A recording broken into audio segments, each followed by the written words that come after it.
Hello everyone and welcome back to Bold Wolf Gaming's ongoing D&D campaign, Winds of Earrenia. We apologize about canceling the last session a couple weeks ago. I had a serious migraine and did not feel up to DMing, but that gave us extra time to prep and we are looking forward to an awesome session. Just a moment, I'll get the music going again. Alright, so announcements. This coming week, Monday, we will be doing 90s Night with the continuation, hopefully the last session of Super Mario RPG. We'll see.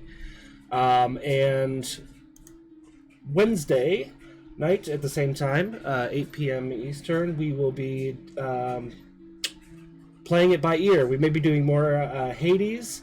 There's also a possibility we will be doing Destroy All Humans, so stay tuned to the Bold Wolf Gaming social media pages for information on that. I will update it as soon as possible.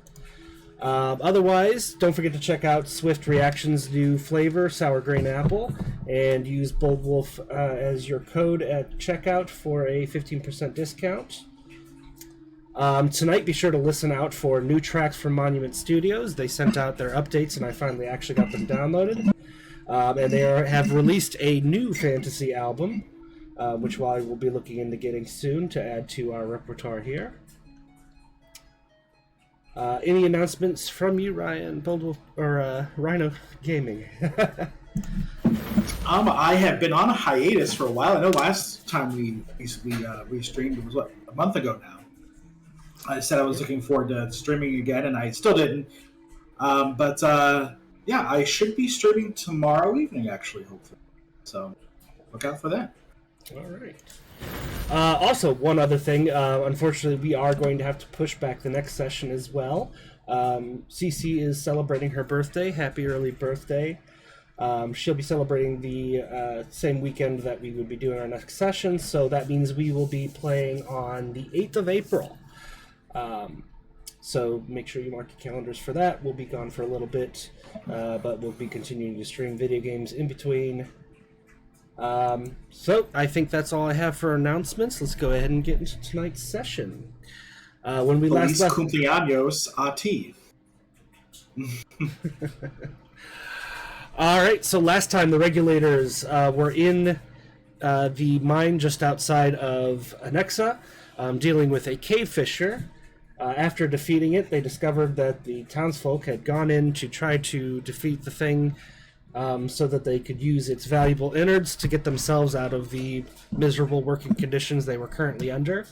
They also realized that the creature had been poisoned with a special potion that causes it to become more intelligent and aggressive, something that Mira's people, the huntsmen, have stopped using a long time ago.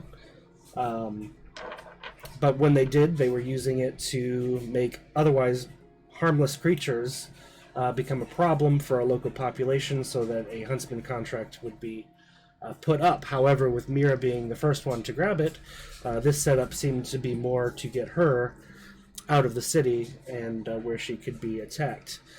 They rescued the townsfolk, blew up the mine, and took off into the woods with their... what's the word I'm looking for? Eccentric friend from the alchemist from the town. He was hit by a crossbow bolt as they were on their way out of town, and they were immediately surrounded by several huntsmen. Zuko, having decided to taste the intelligence and aggression increasing potion, did not even give their ambushers a chance to speak before attacking them. After defeating them, Zuko had to be knocked out, and they were all rescued by Serenity and taken back to the city. So, Serenity brings you back to Anexa, which is a very short trip by airship.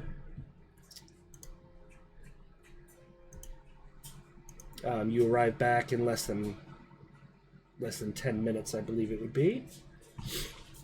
It is roughly noon on the 7th. For the sake of brevity, we'll get through a few things here. You return to the Lord Mayor's estate, where Clambach informs you that the Jarl has asked for you to be ready and present Where'd my notes go? There it is.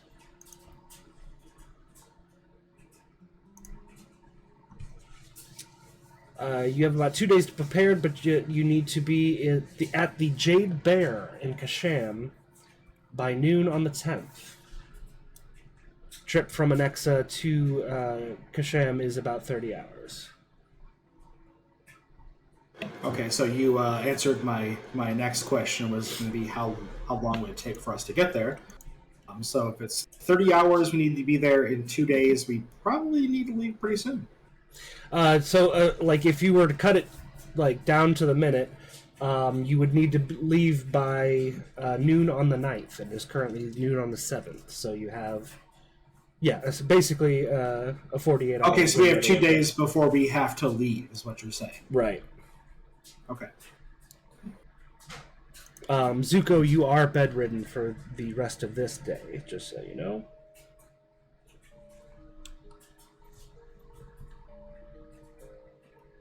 When we get back, can we call Kaylee to look at, or while we're on the airship flying back, can we call Kaylee to look at him? Yes, she had you bring him in immediately and started working on him as soon as you were on the ship. Do we have him like strapped down to a bed or something so he doesn't void out on us? Yes, that is one of the first steps that she takes, and then she gives him some potions which lengthen the effect of what you did by hitting him in the back of the head with the gun, so that he is subdued for the moment. And she is hard as when you arrive back, she tells you that she needs to keep him there for a while, not move him while she works out how to treat his condition.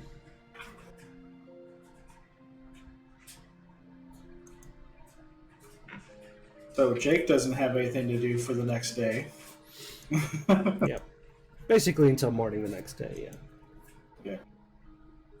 I mean, it's you said it's noon right now? Yes. Oh, I just forgot to switch the screen here. Yeah, it's about how noon. How far away is Alark's birth town that we have the farm house at?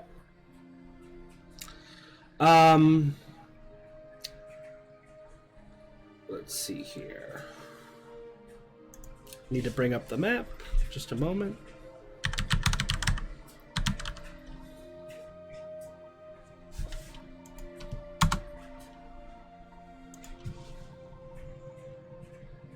Because my only thought is like, I don't expect my father to just kind of wait around here on us. Although Clambach states that is perfectly all right. He is fine with taking anybody that you need looked after, given the danger that anybody connected to you could potentially be put in. This is true. Yeah, I guess I'll just leave him here for now, but my end goal is to get him to the farm. Yeah. And of course, I think... comfortably. Let me go ahead and bring it up first before I speak out of turn.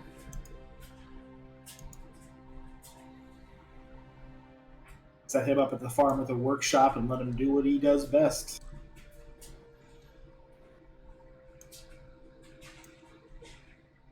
Alright, let's see. Tools.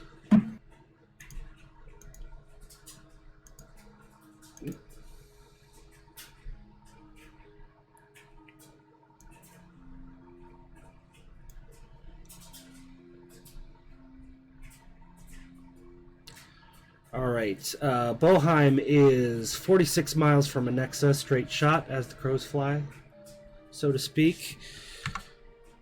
And let's see, Serenity's maximum speed is 200 miles per day, 10 miles per hour. So, About 4 if you hours wanted to drop him off there if you wanted to. Yep, or if you wanted to go for a visit, just show them where you're planning on moving. Yeah, I do that. Yeah, I do that for like for one of the days. I'd like to do that. Okay.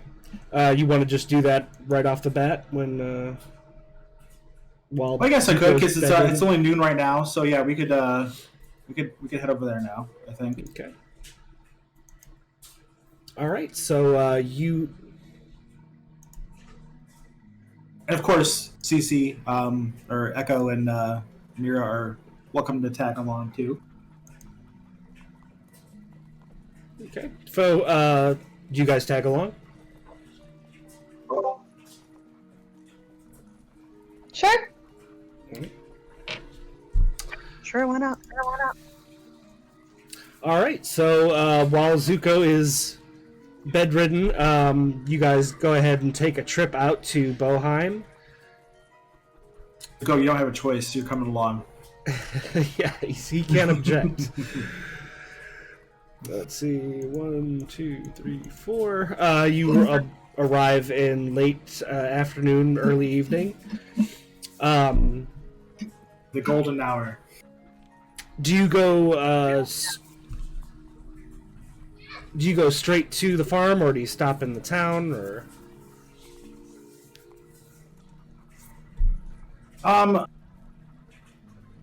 Probably like halfway, because I don't want to land right in the middle of the town with Serenity, and I mean they saw us leave and they saw us be here, so I don't think they would freak out too much. But My question is: are you crossing through town to get to the farm, or are you just going straight out to the fields? yeah, we could pass through the town. I want to make sure everything is coming along with them rebuilding and everything as well. All right. So you arrive Plus, in. it'd be nice to introduce them to like the town too. All right. You. Let's see here. I may have to dig up some old information. Settlements. Yeah, gotta love throwing the DM for a loop. Gotta keep you on your toes, Matt.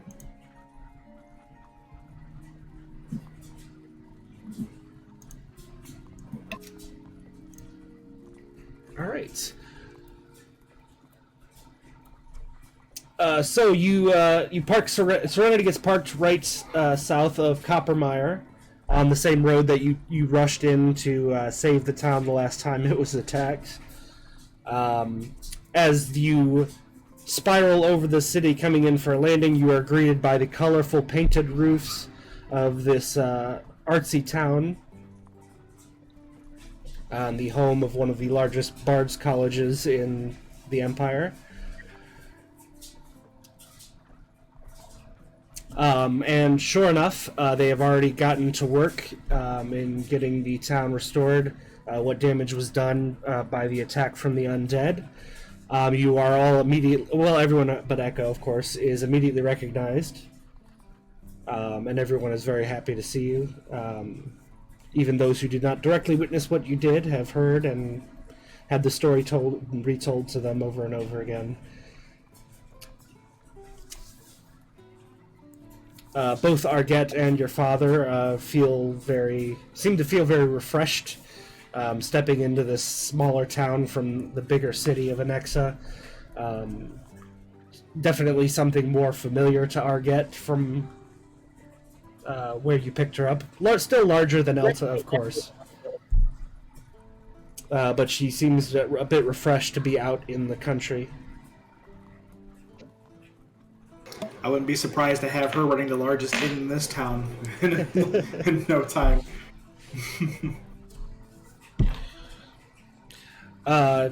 She comments on this prediction and says, I wasn't sure if I was going to go back into that business, but I don't think I would mind it too much. Seems like a good place to start over. Is there actually an inn in this town, and how large is it? There are a handful of I shouldn't say a handful. There are a lot. It's a college town, so there's not a lot of inns, but there are like boarding houses. Probably is more likely what's here. Well, and a crap ton of pubs, of course. Okay. One of the roads leading out of the main college campus, so to speak, is just lined with small dive bars, essentially. I'd say there's probably one actual inn in town for tourists, and the place does seem desperate for that kind of attention. It is not ideally located, however, it is a very nice town and would actually make a good getaway destination. And all we have to do is just put a sign on the end, attach a flying sign to the back of Serenity. Yep. So, anything specific you want to do? Laura Holtz, the Baron, who is, essentially now oversees your business, politically speaking, manages to find you while you're in town and greets you, lets you know that the ranch is still bringing in steady income.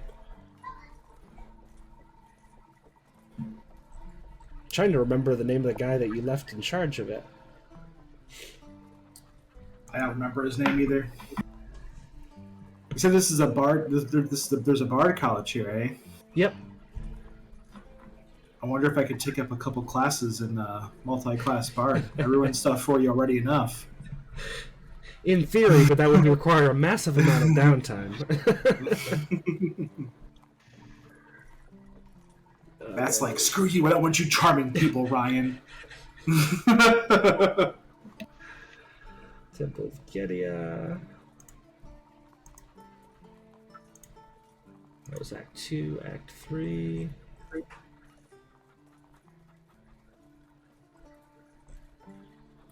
Trying to remember when you buried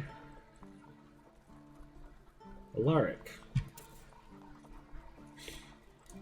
So the college doesn't have any accelerated courses. Night classes.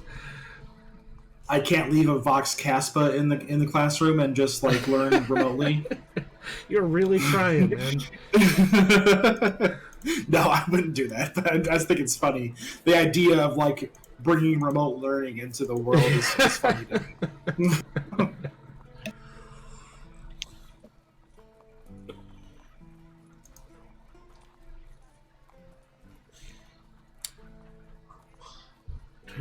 Let's research. This is driving me nuts. Besides, if I were to multi-class anything, it would be for sneak attack damage. So,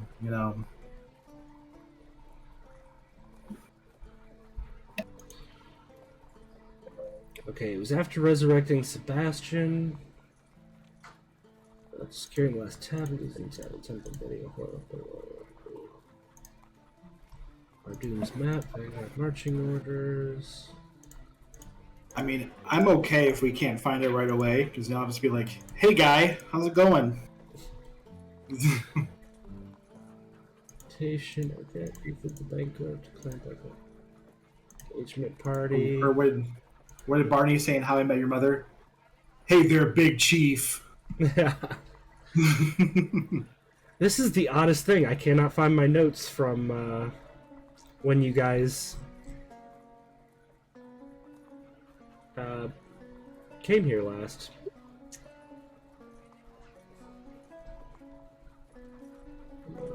You're also Lucky Hawk.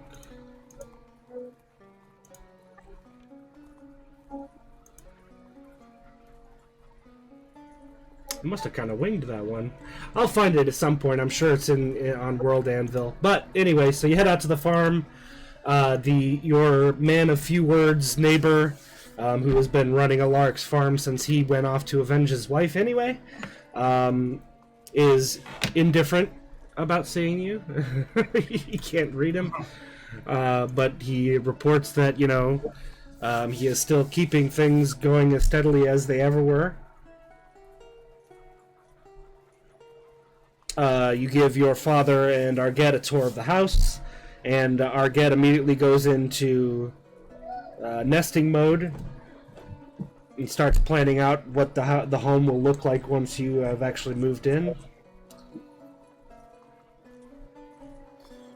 How to baby-proof everything? Yep. As if baby proofing was a thing back then. Oh, you hit your head in that sharp corner? Oh, well. Yeah. Walk it off. The real question, though, is it baby proofing or Malcolm proofing? I mean, I'm very dexterous, so I don't think it's not Malcolm proofing it. All right. So, anything else specific you want to do while you're in town, or while you're at the farm? Anything before you head back to Anexa? No, so I'm guessing there's like a barn or something there for the farm. Yep. Maybe show that to my father and see if that he could use it or at least use part of it as a workshop. See what he thinks. Okay, absolutely. Actually, you wander around the property for a bit, and there's several barns. Lark actually had a pretty decent operation going and did not all have all his cattle in one basket, so to speak. There is one older one, a little bit smaller. You imagine probably one of the first ones built on the property. It's not in horrible disrepair, but it clearly hasn't been used for quite as long. The animal smell has largely dissipated from it, and with a little bit of work, it actually would make a very good workshop. Okay. And so you watch your father go through the same thing Arget did, immediately coming up with ideas of how to set up and what he can transform the space into when all things are better. Well, seeing them excited about it helps me feel better that we'll be able to make it work for him. You get a little nervous, though, when your dad starts coming up with inventions that specifically relate to childcare. Some of which sound like they would make your life a lot easier, but if not calibrated quite properly, could cause issues. Could yeet my baby into orbit. Yep. Or like the bottle feeding thing that whacks the baby in the face. He reminds me of like Doc from Back to the Future. He has all these inventions in his house. Yep. a Rube Goldberg machine just to feed his dog food. Picture that. But yeah, it makes me feel a little bit more lighthearted that knowing that they'll be comfortable here once things settle down. Mm-hmm. That's really all I had, I think. All right. So, making the return trip immediately or staying for the night? I mean, are there some beds and stuff that we could be comfortable enough, or? Yeah. You can. We could probably go back to the town and have dinner or drinks at the pub, and then just sleep on the ship if we wanted to. Also an option. So you head into town and find the nicest establishment you can find, with the one with the least amount of young men causing a ruckus. So you can have a nice family get together. Exclusively men at this college. Women can't be bards. Is that what you're trying to say, Matthew? Women can be bards, but they focus on their studies and they don't spend their entire night causing issues at the. They don't go carousing. Yeah, they don't go as much carousing as much.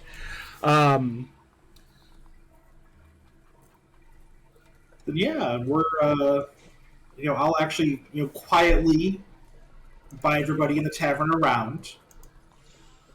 Okay. So that will cost you about.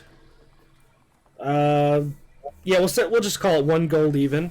However, that is the last bit of money that you spend for the rest of the night, because the tavern, once word gets around that the group of you are in there, starts getting much fuller, with a lot of people wanting to rub elbows with the regulators, and they end up offering you food and drinks at their own expense as a way of thanking you. You did pretty much save the place and skip town last time. True, we did fly off pretty quick. So again, this town has already very much accepted you, and they aren't overbearing about it either. They so give you pretty much every time we respectful come back amount into of town, we'll be like minor celebrities. To an extent. However, they also try to give you your space and not overwhelm you at the same time. So they're like they're the good sort of fans, not the ones that like run up to you and try to get pictures and autographs every time they see you. Right. More like, and do you let anybody know that you're intending to move to this area? I don't know if that's a good idea or a bad idea. I would say yeah. I would say yes. Okay. So yeah, the atmosphere actually becomes very neighborly. They are looking forward to having you around, and they start giving you information on all the best spots in town to go for different things, advice on running the ranch, who to sell to, who not to, all that kinds of stuff. A local senior year bard plays essentially for you more than to the tavern itself through the evening. How long do you think he's not making any eyes at me or anything, is he? No. fucking bards. I mean, for the regulators. But anyway, how long do you think you spend in the tavern? I probably wouldn't spend that long. Maybe until like 8 or 9, and then take my leave. All right. And you're staying in the ship overnight, or having it fly back to Anexa while you sleep? We'll give Dustchin a little bit of a relaxed evening too. Maybe he wants to go carouse himself in the town a little bit. And, okay. You do not have to tell him twice. He heads into town, starts drinking immediately, and you do not see him again until morning. I know Dustchin, he doesn't get too much time off the ship, so I'll give him a break for the evening. Dustchin comes wandering back into the ship, clearly hungover, carrying a strange potion bottle, which he downs and immediately seems to feel better, and gets ready to take off. You guys have breakfast on the ship, I assume?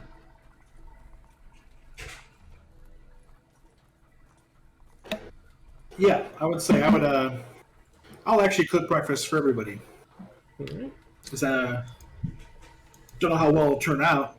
What would that be? A performance check? That's a good question.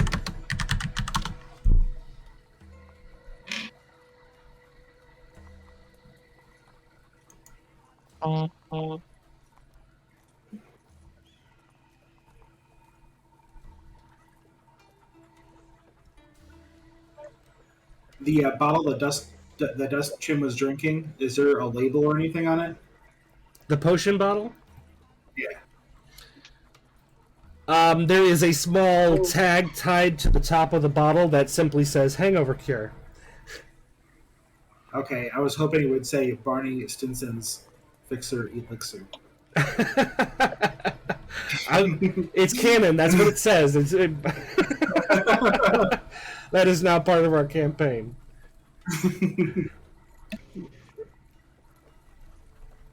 Requires Fungans, Tantrum, some other assorted things.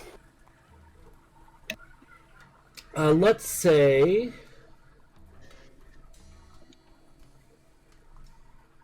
a simple dexterity check to see... Oh, that shouldn't be too difficult. Very easy for you. 20. 30-20. All right. You produce a very good breakfast of eggs, various sausages and bacons and all that good stuff, and everybody's very full. Is Wolfric looking at Malcolm while he cooks the bacon? Oh, yes. Definitely throw Wolfric some bacon. Malcolm, your shoes begin to get wet, and you realize after a while that you are standing in a puddle of wolf drool. I throw Wolfric some bacon and scratch behind his giant ass ear. He is your best friend for the rest of the morning.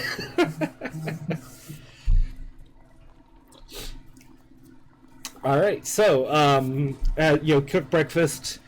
The ship gets going. You return to Anexa about 9 a.m. Is Zuko still passed out? No, Or Zuko is has he come still around. moving? He is very groggy most of the morning. But at this point... during breakfast, Zuko, as you start to feel a little bit more like yourself... So I was going to say I was going to bring Zuko breakfast in bed if I had to.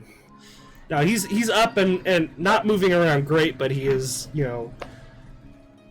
up and awake. Now, Zuko, Kaylee has a very frank conversation with you. Oh, yeah?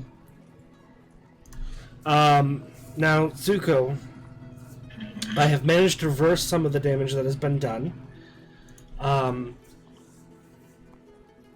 However, we are not out of the woods yet.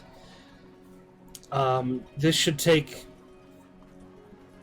no more than a few weeks to completely clear out of your system, maybe a month and a half tops. However, during that time, it is very, very important that you control your temper. Okay. While it will not necessarily draw out the amount of time that you are dealing with this, every time that you lose your temper, you run the chance of causing more damage. Gotcha. When you were brought in, So- your brain was pressing against the inside of your skull.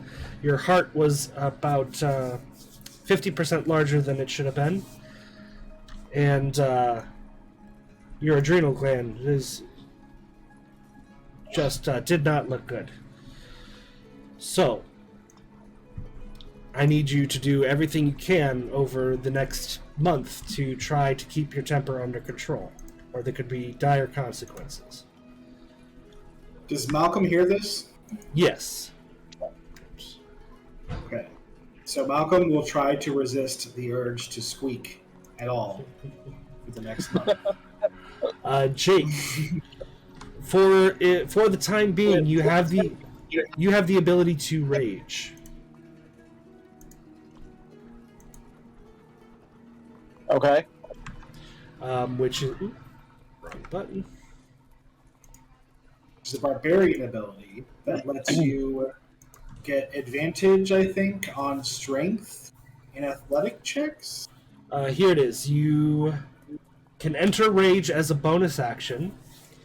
While raging, you gain the following benefits. You have advantage on strength checks and strength saving throws.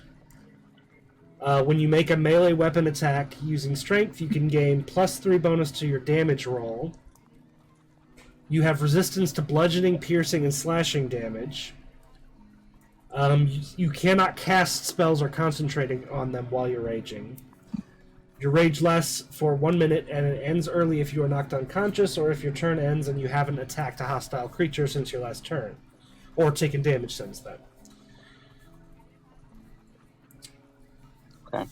Now, They say slashing, piercing, and blunt damage. I mean, isn't that like every Everything damage but type magic possible? everything but magic damage, essentially, or, Okay, or yeah. elemental.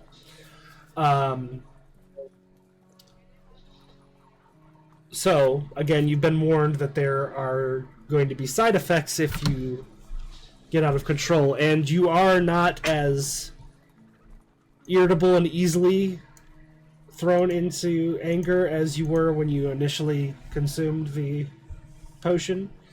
Okay.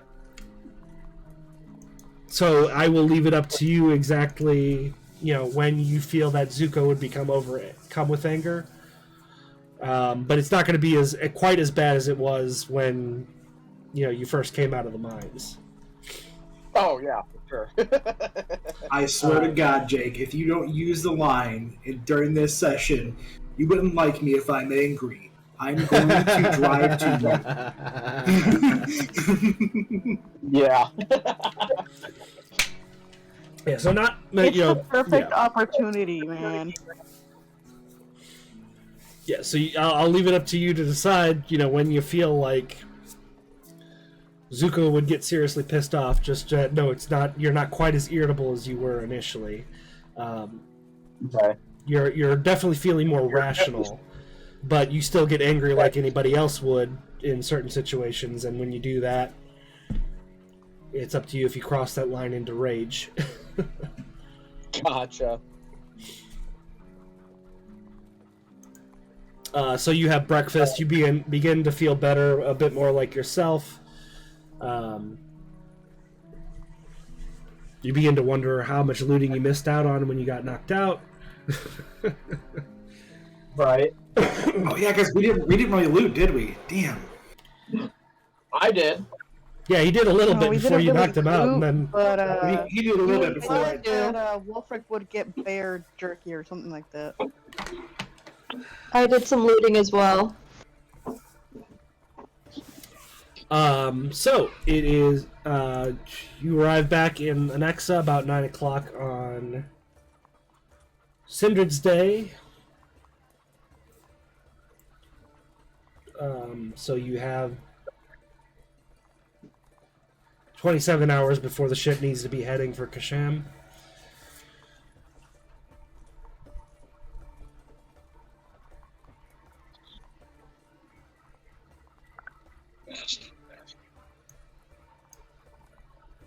Is there anything specific you want to do in Anexa while you are still here? And just a reminder, you did set a scribe at the Temple of Udal to look into the truth behind the horribly written erotic novel. Oh yeah, that's right. Yeah, we should go check on that. Alright. So you head over to the temple. Yeah, I directed it enough. I'll let some other people chime in with what they want to do for today. Alright, so Zuko again getting out into the fresh air, walking the streets. It starts to refresh you a little bit, and you start to get further and further away from that ill feeling that you woke up with. Okay. You make it to the temple, and the same scribe is actually working fairly close to the front of the temple. He spots you and recognizes you, looks a little bit excited. Welcome back. I've actually uncovered a decent amount of information on this, and I have confirmed it with the Grand Sage here that this, in fact, is a confessional. And I've pieced together a few other references that may give us a clue of what we're looking at here. The city from this story, I believe its most likely location is somewhere in the hills north of Cosbury in Durham Province. There are stories of a cave at the bottom of a large, oddly spherical hill where the entrance is guarded by a perfectly sculpted statue of an elven soldier.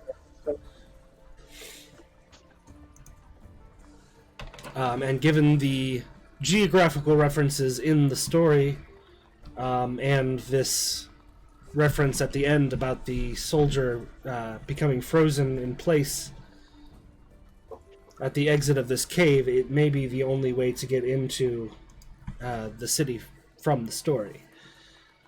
The deal the king made was likely with an archfey known most commonly as Furo Idlewink.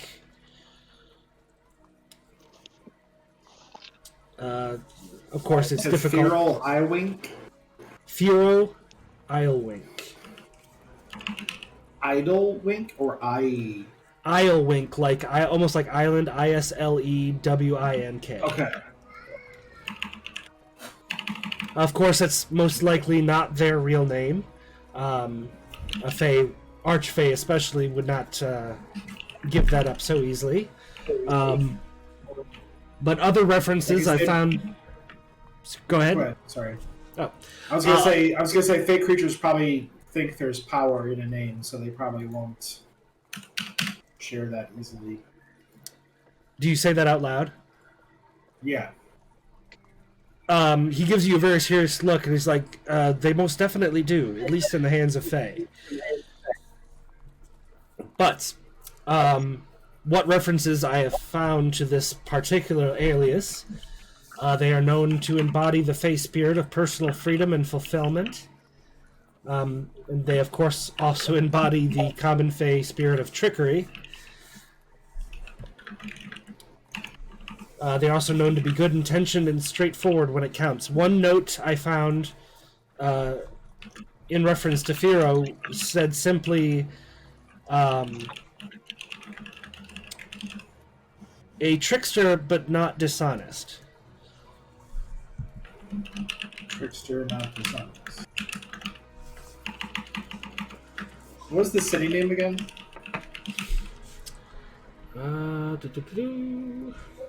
Oh, where it's where the The cave city or from the whatever is story? located? Yeah. It's north of Causbury, Causbury, which is in Durham Province. And Causbury is at the very north of the what you would call civilization in Durham Province. There's quite a bit more land further north that is still part of the province, but it's kind of like Appalachia. Any settlements out there are very disconnected from the rest of society.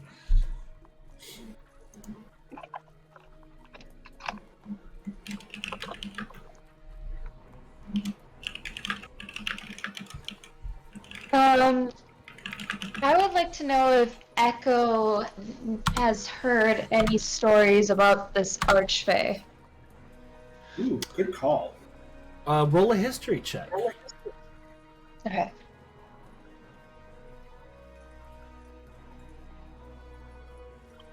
I forgot we have Echo that's been kind of related. Yep.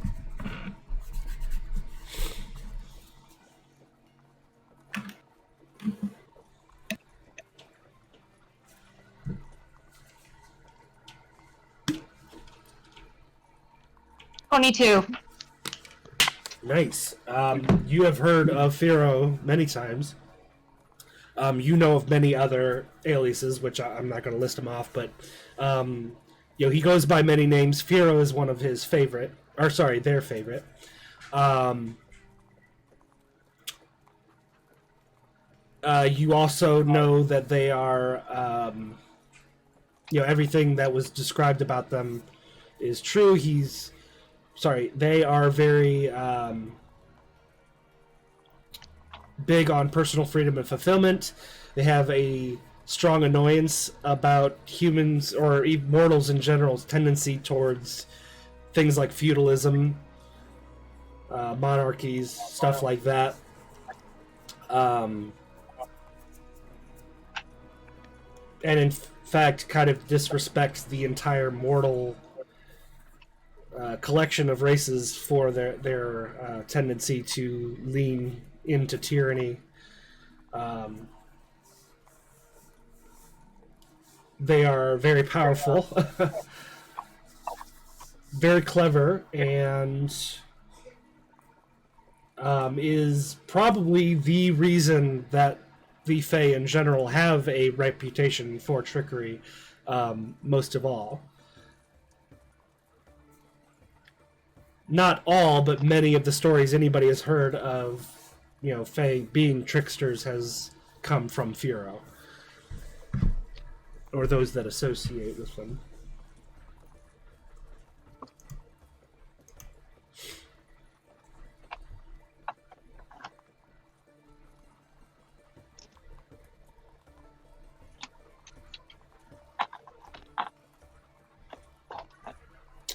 But most of the stories you have heard about Firo interacting with mortals, it usually comes down to Firo interacting with powerful people who want something from them and making them regret it in the long run.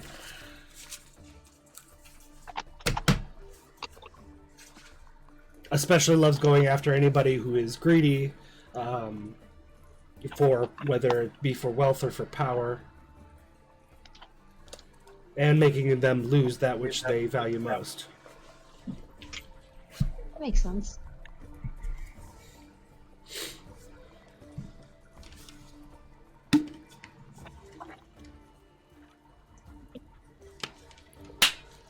I would like to share this information with the group then, Okay.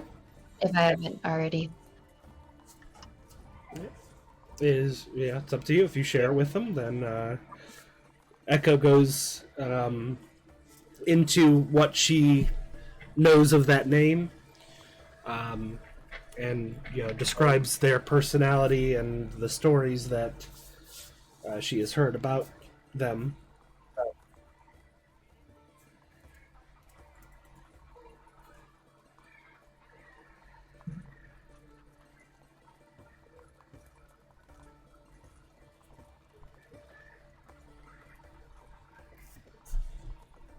Anybody have any response to Echo's input?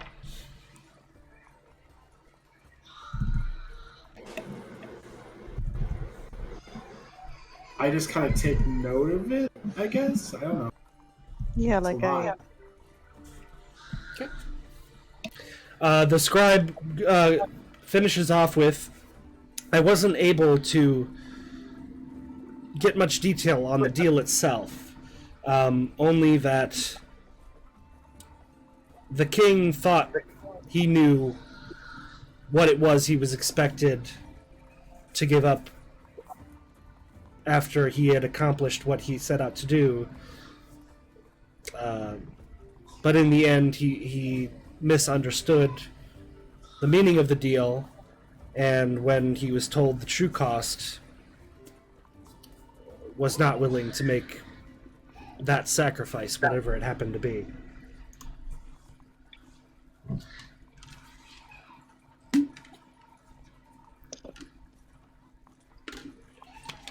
My only assumption is that, so one story that referred to this, it was very difficult to find, called it the Legend of the Stone Crown. I can only assume that this crown controls the army that he was granted, and he was not willing to give that army up when all of his enemies had been defeated.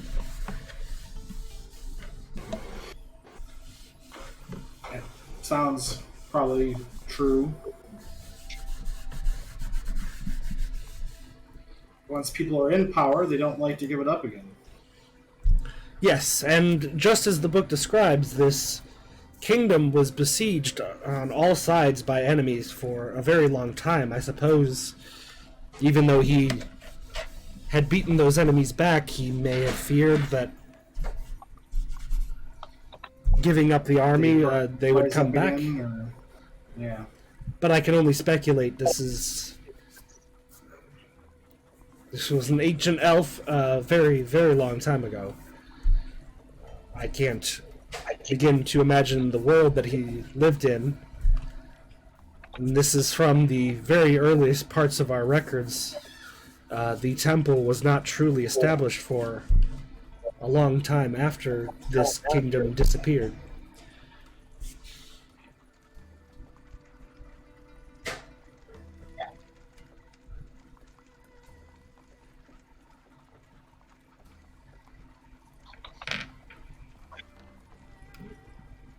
So yeah, we have a lot of information about the crown here. So is the crown something we should do after the prison, or is that something we should probably put off until after we got another one of the God Killer weapons? Or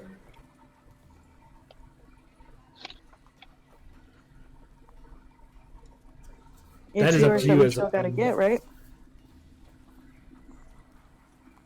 I think you're muted, Matt. I didn't hear you. I said there's... Wait, who are you trying to talk to? I couldn't hear what you said. Like I saw you talking on your screen, but I didn't hear what you said. I was saying that it is completely up to the party. It is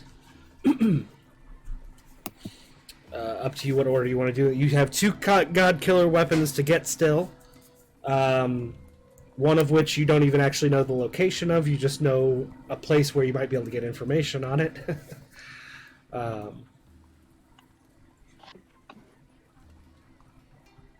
And there will, of course, be further things needed for you to do in helping Palhas Kingdom become its own nation after the prison. But it's up to you what order you want to do things in. When's somebody else gonna do some work? You know. Why didn't need a you? break. Well, there's stuff going on in the background, of course. Starting to feel like an MMO. Starting to feel like an MMORPG here. Fetch quest this, fetch quest that. Yeah, I mean we'll look into doing the crown. Maybe we'll do a god killer weapon first, and then go after the crown, and then look up information on the next of the final god killer weapon. Which one do we know the location of? Yours. Okay. So that'll be Zuko, Mira, and then me, and then we can look up information for the one that would potentially be Echoes. And the most likely place for you to get information on the final weapon will actually be near Mira's hometown. Okay.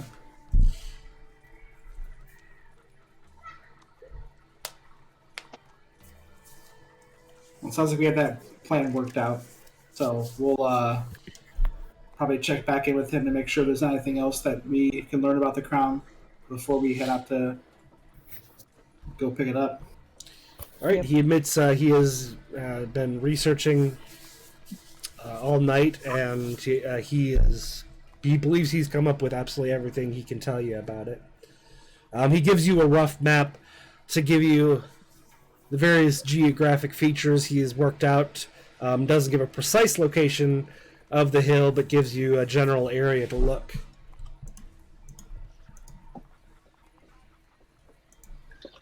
Okay, I'll take that and stuff it in my backpack. All right. So, anything else in Anexa before over the next couple days? I just spent some time with my father and fiance. All right.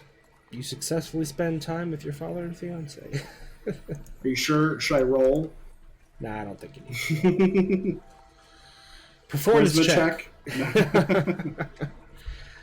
Let's see. All right. So on the 9th around noon, you say your goodbyes.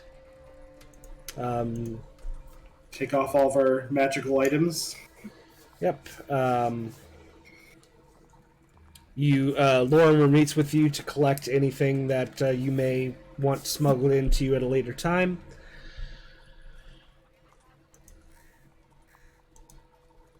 Yeah. You inform everybody that there's no way of being 100% certain of how long you'll be in there. Oh, I just thought of something that we hadn't thought of before. Well, I guess we could just write a note and leave it in the box, right? And Lorimer could leave us notes if need be. Yep. Okay.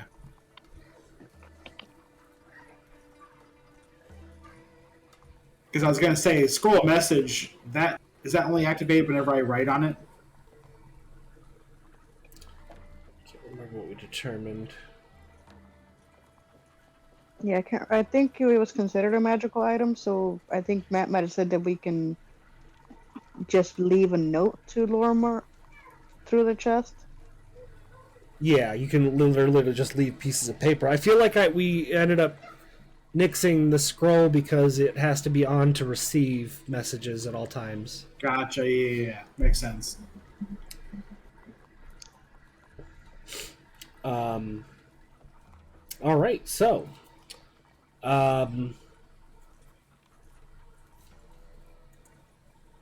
you still got almost 2 weeks before you're due to pay your crew again. All right, so you are reminded by Clambach, make sure that you're at the Jade Bear around noon. Yeah, and I would say that we could probably let the airship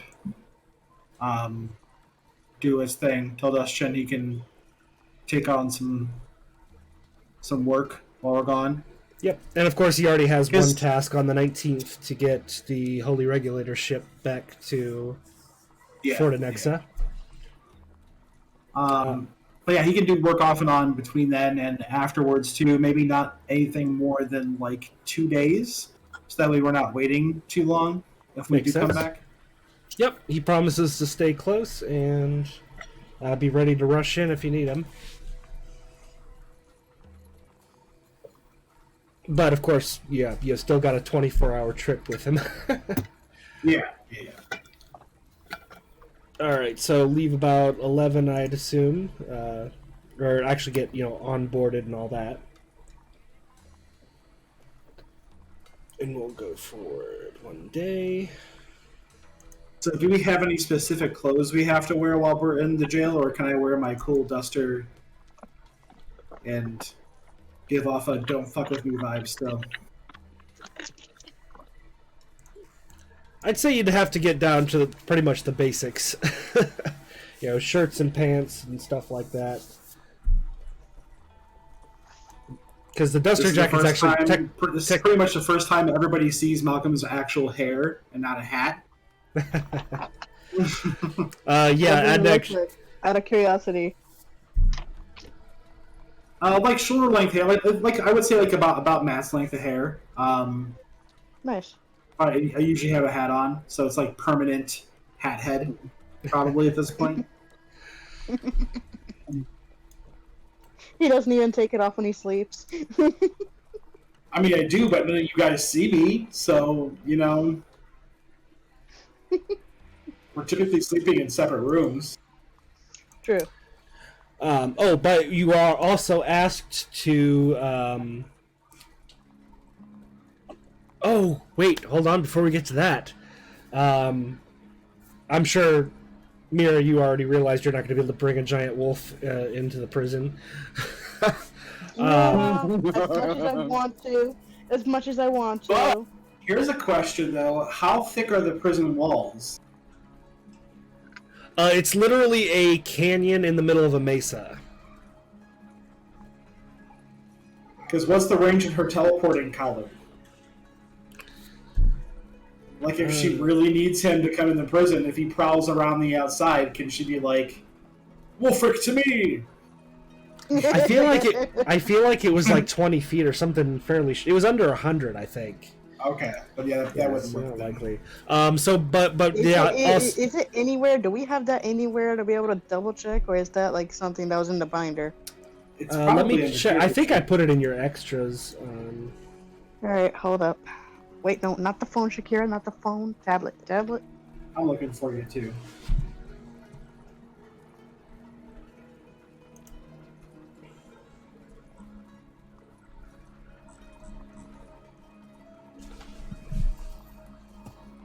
It's still under development, so I gotta go through the site. Probably in your inventory because it's not on the. Yeah, I don't see it.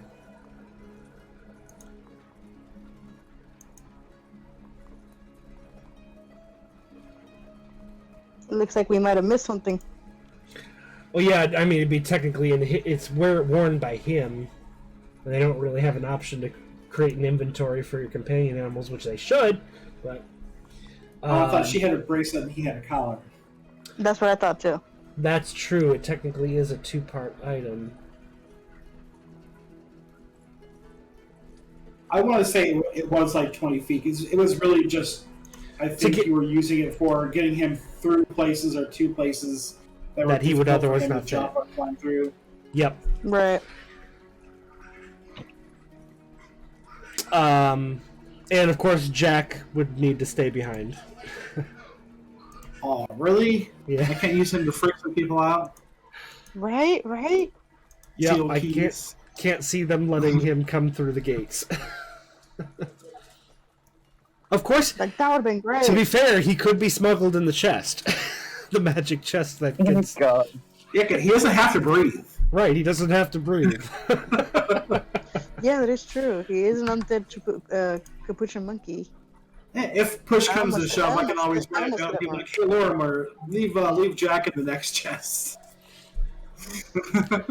And he'll be like, "Are you sure?"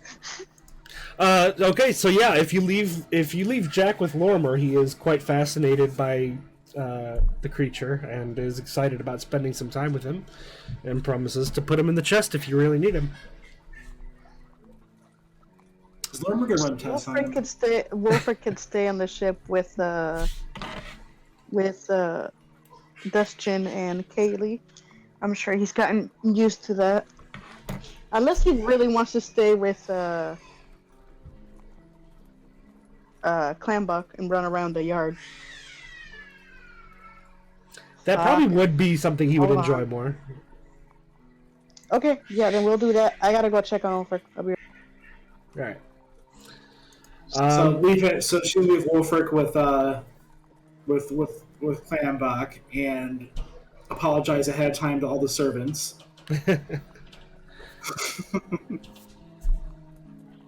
Like, who wants to clean up giant ass wolf poop?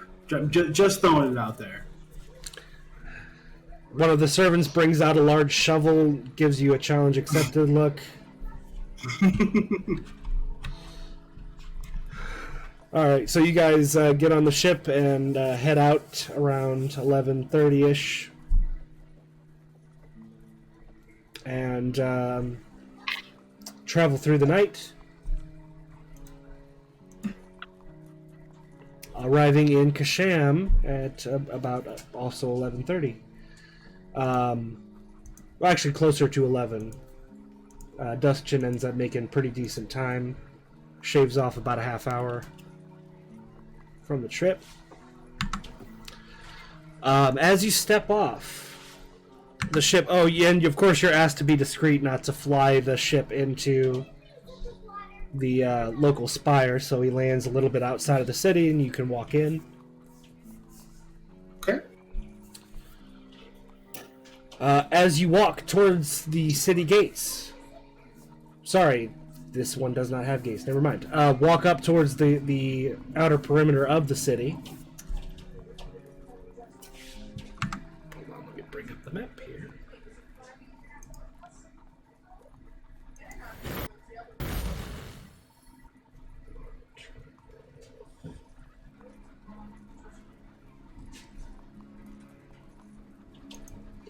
All right. As you walk up towards the city, into the districts of Smallhook and Cherry Star.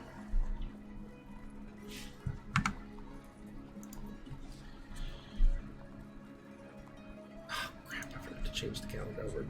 Okay, what did I miss? Nothing really, just you flew to the city and landed outside of Okay. it. Let me refresh that. And your face. He wasn't crying, he was laughing. All right. As you come off the city, you are refreshed to look around and see that the fields around the city have very little snow. The air is comfortable, just above 50 degrees, with a crisp breeze that fills your noses with the smell of fresh soil and the spring melt. Down here in Freelos Province, spring has sprung officially, and the winter is fading away. The morning fog has been burned away by the bright sun in the clear sky above. Kasham is a medium-sized, unwalled city supported by wheat farms, cattle ranches, and several gold and copper mines. The city is alive with a bustling population stomping through the muddy side streets and over well-kept cobblestone roads. A river intersects the city, splits it into two equal halves. Cherry Star and Smallhook on the north west side of the river. Purple Park, Upper Ward, and White Cross in the southeastern corner of the district.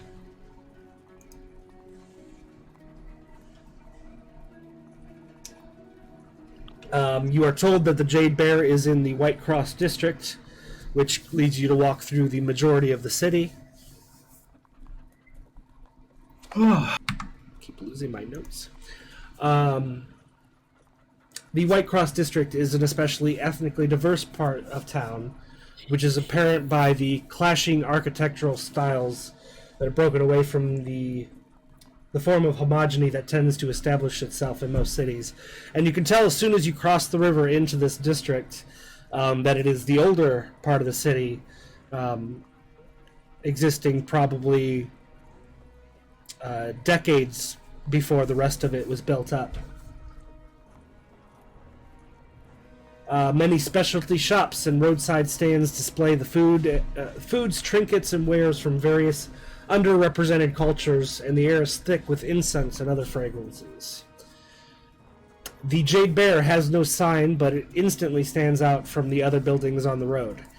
It is a long 2-story timber building, painted burgundy with green trim. And standing between the 2 French-style doors, there's no France in this world, but I don't know how else to put that, is a life... Torsayan-style doors? Yeah, Torsayan-style doors. I have to remember what the equivalent of France is in Sacramento. I mean, French toast is Torsayan toast, so... Right, well, yeah, we made that little connection, but technically the culture of Torsaya is an amalgamation of 2 different cultures, including the one that is similar to France, and that actually comes from Sacramento. I just can't remember what the name of the country is off the top of my head. But anyway, Torsayan-style doors. Between the 2 Torsayan-style doors is a life-sized bear standing on its hind legs made out of what appears to be pure jade.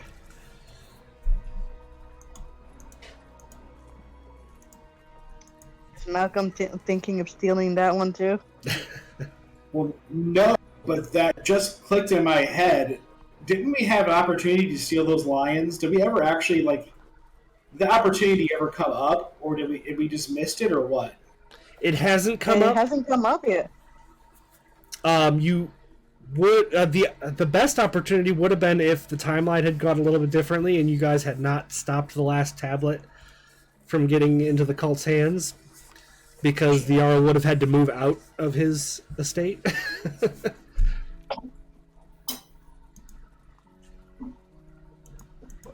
But there's still maybe the opportunities in the future. Be a nice way to end the campaign. Yeah, because I needed a silver tiger on my farm. Lion. Or whatever the Yeah. heck it is. Lion.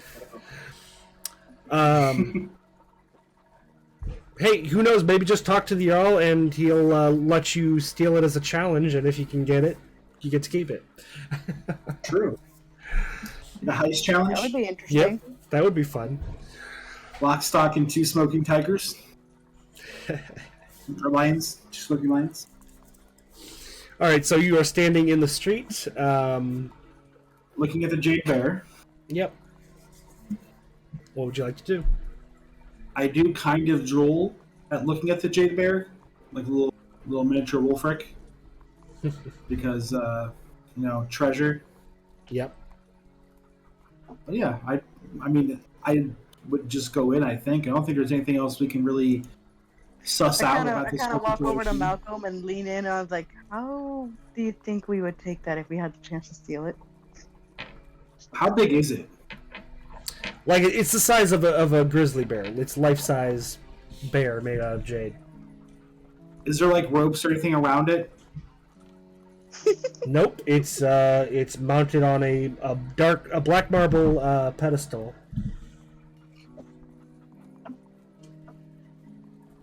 Would it fit through the wizard's door?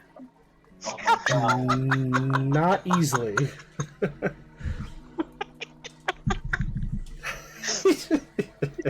JT, I like, could- oh my god. Because I could really just open a wizard's door underneath of it on the pedestal. Given it's standing on its hind legs with its claws stretched out, you can't imagine that it would easily fit through a door, being solid. While a real grizzly bear could walk through a door. probably would be worth more solid. Yeah. We'll come back to this, guys. We'll maybe we'll get a potion or something that we can shrink it with, and then That'd be awesome. then toss it in the wizard's door, and then call it a day. I'm usually the one that's like, yeah, we're not doing this. This time I'm like, fuck it. We got a plan to take this thing. I love it. I can see how this campaign's going to be, and right before you're ready to go fight Orcus, you're going to like, all right, my fiance said I had to stop criming when this is all over, so we got to get all the criming in right now. What's the whole city's name is what? Or the whole world's name is Earrenia, right? The whole world What's is the whole world? Fear Yeah. Normand. What's that? Fear Nomad? Fear Normand. Where in Fear Nomad is Ryan or Malcolm? Whatever the hell my last name is. Like where in the world is Carmen San Diego, but Malcolm. Yeah. Your real last name is Boone, but you chose Colin as your yeah. alias. So yeah, it'd be Malcolm Colin has taken the Jade Bear statue. Here's these clues to figure out where he went. God, I missed that show. I've got to find it. All right, so you guys going into the tavern? Yes. All right. Stepping into the tavern, the smell of phenomenal food competes with the smell of the cook fire, which is the centerpiece of the main room, encircled by black marble. The orc and half-orc cooks work in plain view with a square bar surrounding them and an array of tables spread out from there to the walls. An open double staircase at the back of the building leads up to a balcony that looks down on the eating establishment, and many doors leading out to what you assume are the sleeping accommodations. However, the main focus of this establishment is without doubt the food and drink. You are greeted by a half-orc female named Shan Song, who offers you a table and goes over the menu. Samsung. Shan Song. I almost feel like that's a play on Samsung or Shang Tsung from Mortal Kombat. My soul is not his. Just throwing that right out now. Yep. Not particularly a play on anything. It's just an orc name combined with a Chinese last name. Yeah, but Interesting. I'm fine with it. I just don't want him taking my soul. All right, so she goes over the menu with you, which I actually put together a menu for a tavern for the first time in forever.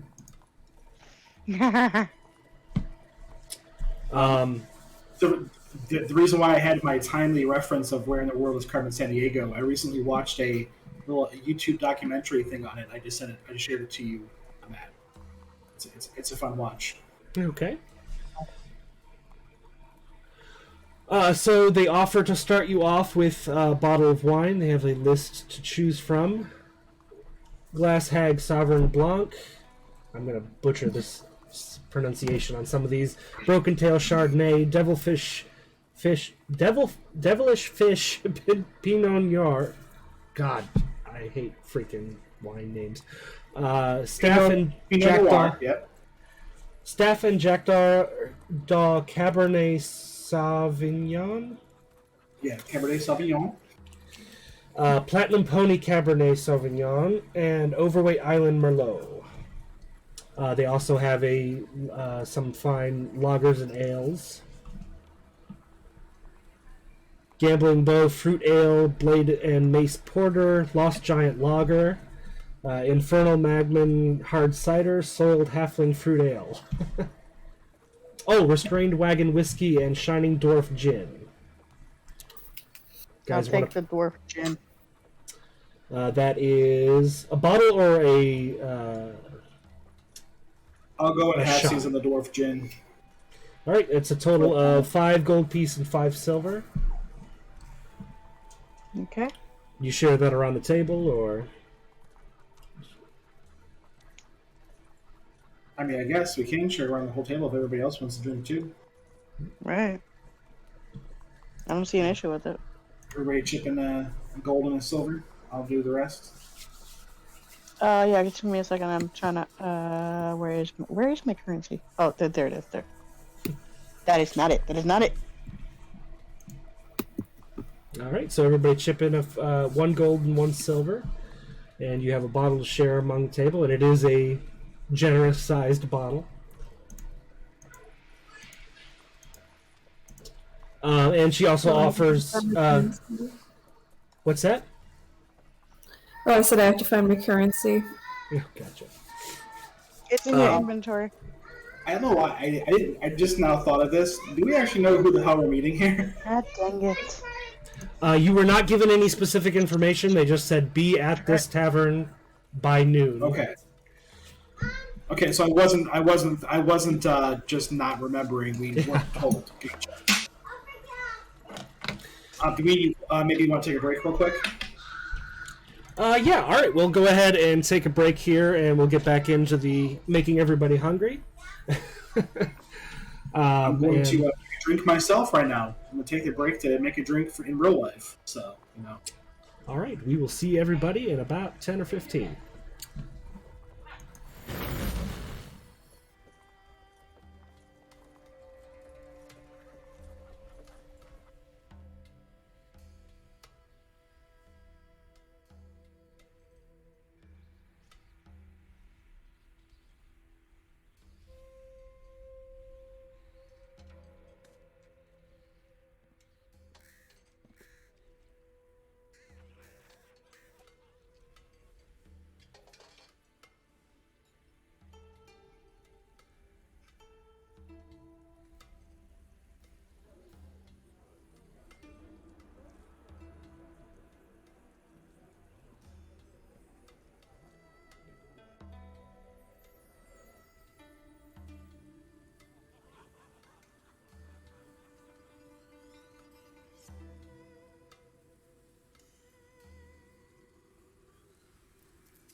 All right, and we're back. So, you're sitting down with. Oh, you just ordered your drinks, or your bottle. And she also offers. We have some appetizers to start you off. Our starters are jerky strips, a basket of them, venison jerky, deep fried slices of red beet, or cheese platter. The deep fried slices of what now? Red beet. Oh. Red Do we beet. have any bear meat? Not at this time of year, sorry. Come back when the weather's warmed up a bit. I meant, did we get any bear meat from the last encounter we had? No, I think You I don't think you implied guys we stopped did. to take. You implied you wanted to, but you didn't. As far as I know, actually stop. I just want some bear beets. And Battlestar Galactica. Just bears and beets. That's it. So, I'll starter try for the the table. fried beets. Yeah. Okay. 1 gold I'll do piece. this by beets too. Nature's candy. 1 gold piece. Okay. Zuko. Oh, that jerky sounds pretty good with the cheese platter. Oh, you're gonna get both. Okay. So that's a total of. Let's see. Since you're ordering your starter in bulk, they offer you a little bit of a discount, and you can get it for 1 gold and 1 silver. Oh wait, no. Yeah. Yep, that's right. Yeah, 1 gold and 1 silver. Can I recommend to the innkeeper to maybe offer jerky, cheese, and crackers in one plate in the future? She gives her one fang a scratch and gives you a look for a little bit, and we'll definitely put it in for consideration. Full little charcuterie board. Charcuterie board. All right, so your bottle and your drinks are delivered. Your bottle and your starters are delivered, and as for the rest of the meal, they offer a wide variety of salads, entrees. Most of them lamb or steak, as well as stir-fried fish meal. And roasted rabbit and red lettuce salad is the special for the day. I think Malcolm will go with the fish stir fry. Yeah, I was gonna say the same thing. Get out of my head. Right, that is 2 gold pieces for the stir-fried fish. Oh, son I of think I will do the same thing. All right, 2 gold pieces. Man, this bitch really is gonna get her jade bear stolen with these prices. It is. This is definitely a higher end tavern than you typically hang out in. But the entrees do come out, and they are cooked to perfection. Some of the best food you've ever had at a tavern. And you can see why the food and drink is the the focus of this place as opposed to the accommodations. And the wine is absolutely fantastic as well. Great vintage. So, any conversation to be had during the next hour that you are enjoying your meals?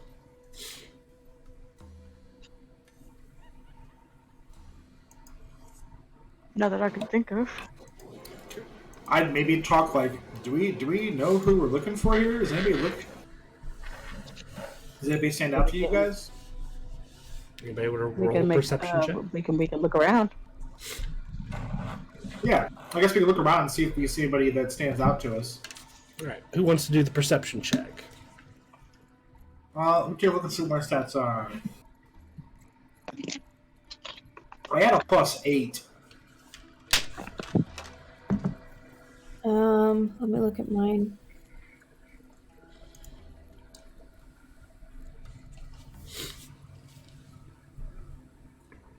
I'm probably the highest. I can also, one of you guys could help me look and give me advantage. Probably Mine's a too. +9. Oh, +9. Never Yeah, mind. mine's is a +3. So me or Echo could make the look probably. Yeah, go ahead. Shit. Well, I'll let Echo roll, and I'll help. I'll give her the help action. All right. So she rolls with advantage. Yep. What's advantage again? You You roll roll twice, 2d20 take the higher. and take the higher roll. Okay.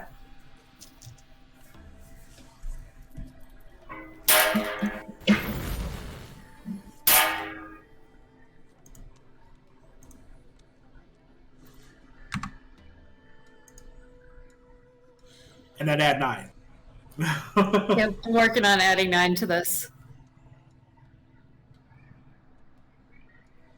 27. 27. All right, you give a discreet look around, taking in everybody that is in the place. It is fairly well packed, but you don't see anybody that really stands out from anybody else in the tavern. Everybody seems to be focused on their food. They're not really looking at you. Wow. As far as you can tell, if you're supposed to meet somebody here, they are not here yet. But it is also still a little bit before noon.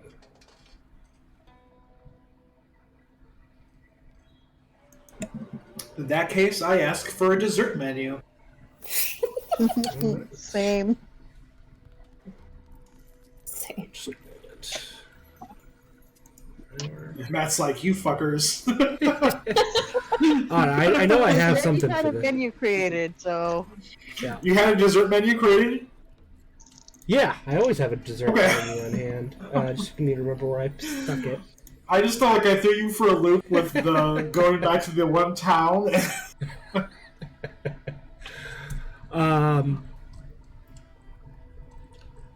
see where I have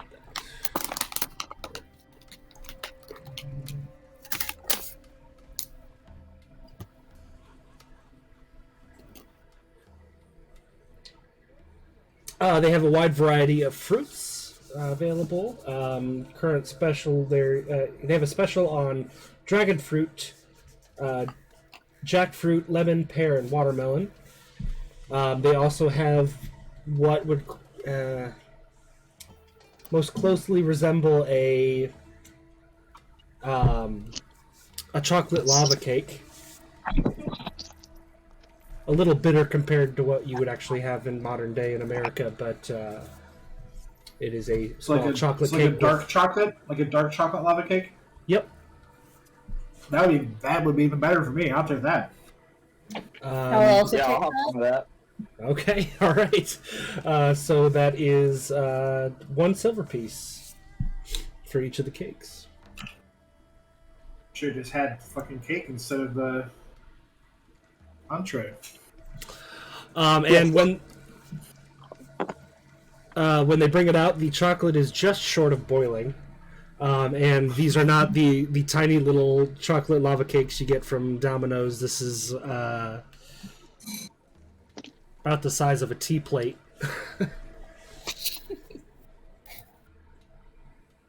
I would like to make sure to get a receipt as well, Okay. Great. because I'm expensing this to the Jarl. Well, remember, this is the best meal you're going to have for a while. This is true. So, you finish up dessert.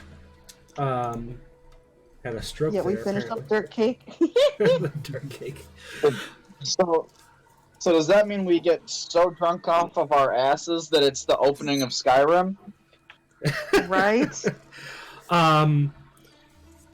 It is a very large bottle of wine, and if you guys are intent on finishing it between the four of you, Malcolm, Mira, and Zuko, you get a decent buzz going. Echo, you don't really notice too much of an effect. You have a very high tolerance for Holy shit. mortal alcohol. So she's not Alara, because Alaric Yeah. got so fucking drunk he was naked.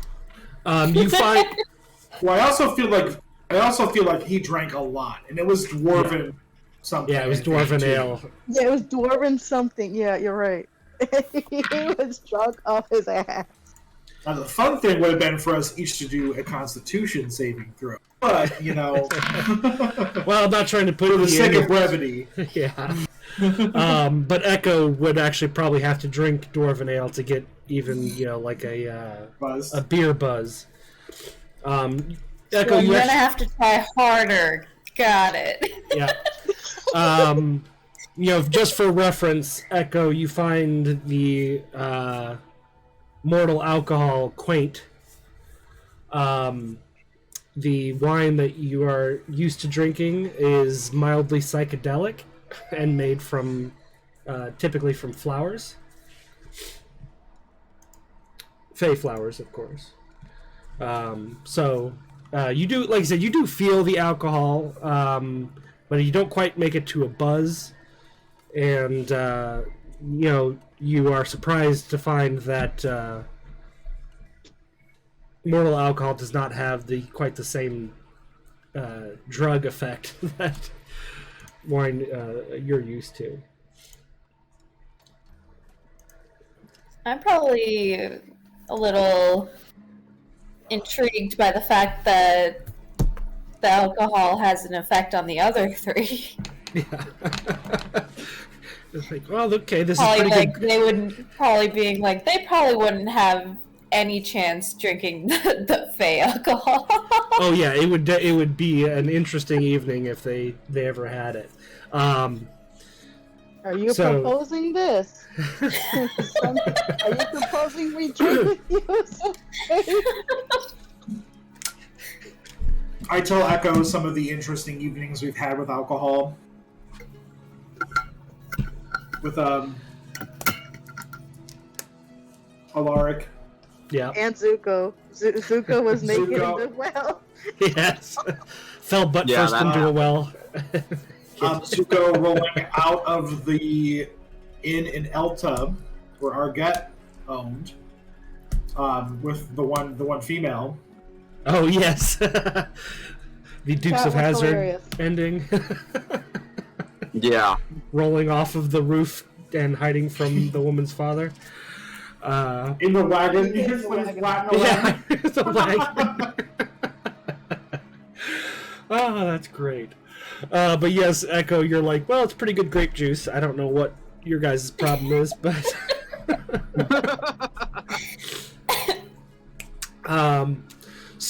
by the way, has anybody even informed Echo why you guys are voluntarily going to prison? I Oh don't know shit. if you guys- She'll figure it out. I guess not, because I thought she was in when we got asked, but maybe she wasn't in the campaign then. Yeah, not initially. She was just there for the meeting on how you guys are actually going to go about it. So yeah, I'll let her know. We're trying to get an army, trying to convert all these people to fight for the Jarl instead of the Empire. Because they deserted the Empire. What's that? Yes. For him. To split from Yeah, the it's for Empire. him. Okay, so to kind of summarize, the Empire is now in the hands of the youngest bastard son of the previous emperor. His sister came before him. He was actually working with the same god who crashed that city into your realm. Who was second in command to a much more powerful god, but they managed to prevent that god from coming back, so now Orcus is running his own show, and is no longer allied with the current emperor. But the current emperor did try to get the Jarl killed when he learned that they intended, because the empire is semi-democratic. They do, each province has representation in a council that is somewhat equal in power to the emperor. And Sounds Palhas familiar. Palhas intended to use this semi-democratic process to break off to become their own country again, because they were before the empire. And when that was discovered, the emperor used the cult that was working with him to try to assassinate him. The Regulators stopped that, And so the Jarl is trying to do it the hard way. And this prison that you are going to is holding thousands and thousands of members of the Imperial military who deserted because they have lived in Palhas and Freelos for a long time, and the Emperor, now that he is not on good terms with Orcus, was trying to drag every regiment in the entire Empire to fight against him, and many of these soldiers did not like the idea of leaving the entire West Coast undefended, because that's, where they've lived, where their families live.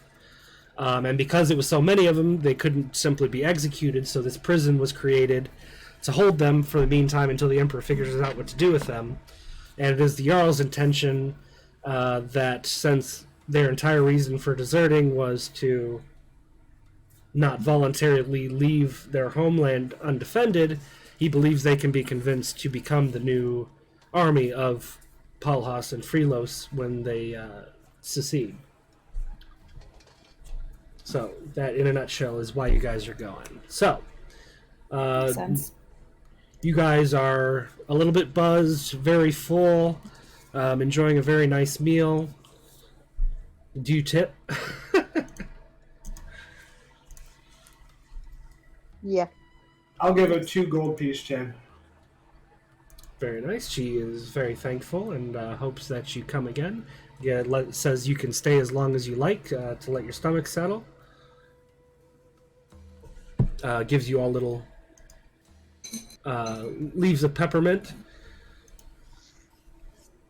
and leaves you to your business. Around when noon finally rolls around, the front doors, both of them, open very abruptly.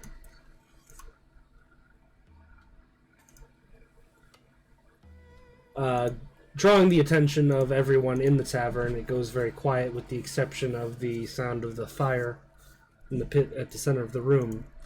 And you are quickly greeted by the sound of armored boots marching into the tavern proper.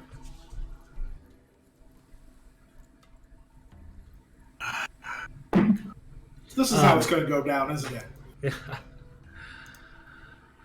We're going to be arrested in the middle of the tavern, aren't we? Yeah. Great. Oh, fuck. 8 members of the Cerulean Guard enter with weapons already drawn, though at low ready, not ready to attack.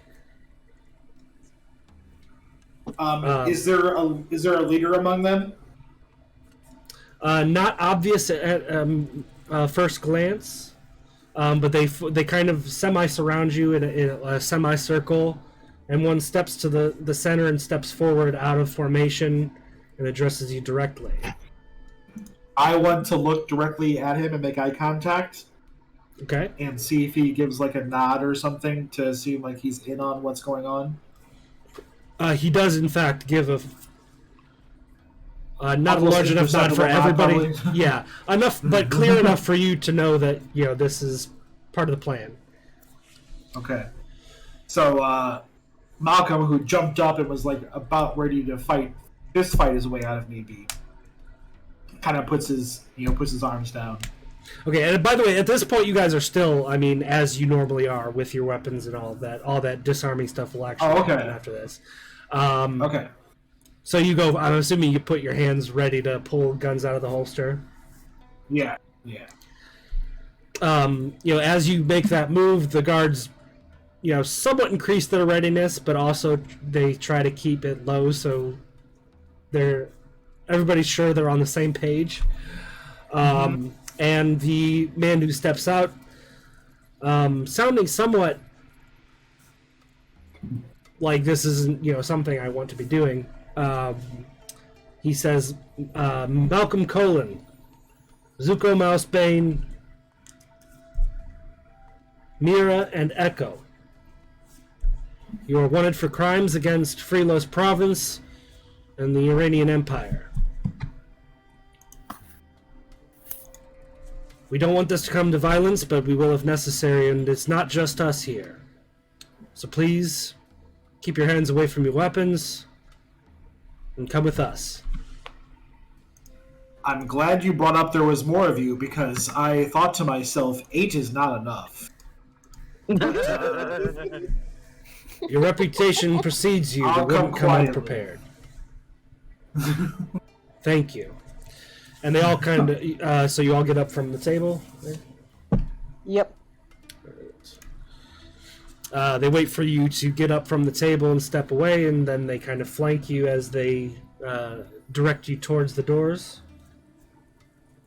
And as I kind of want to be the last person out, and I just want to kind of wink to everybody in the inn as I leave.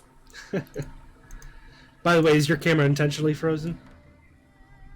Oh, it probably was, and I forgot to unfreeze it. Gotcha, just checking. I thought he was eating or something, so I just didn't mention it. Yeah, I was going ham on some jelly beans. It's Easter time, you know. Yeah. Nice. Question though, and tell me if this sounds mean, but should I get the Harry Potter jelly beans for Valencia so she doesn't grab my jelly? Oh, 100%. Yep. So, you are directed out the front doors. There is, in fact, not a bunch of other Cerulean guards waiting outside. But since they are, the audience of these two scenes is separate, it doesn't really matter. And they direct you around the corner of the building where there is a large cart with bars on it, waiting with 2 horses to pull. I'm going to talk to the guy that presented himself as the leader and be like, good thing this was planned, because 8 definitely wasn't enough. You should have brought more people. The Jarl is still working on getting the message out to the Cerulean Guard of what's coming down. There's not a lot of people he can trust just yet. It was hard to get 8 people who would be part of this plan without having to deceive them too. So, he looks around. You're out of earshot of most people in the street, but people are watching. So he tries to keep up visual appearance and tells you, all right, off with the armor and any weapons. So I doff my things. It's the first time I've had to use that word from the player's handbook. All right, so it takes you all a few minutes to get your armor off. Malcolm, of course, can just drop his gun belt easily enough.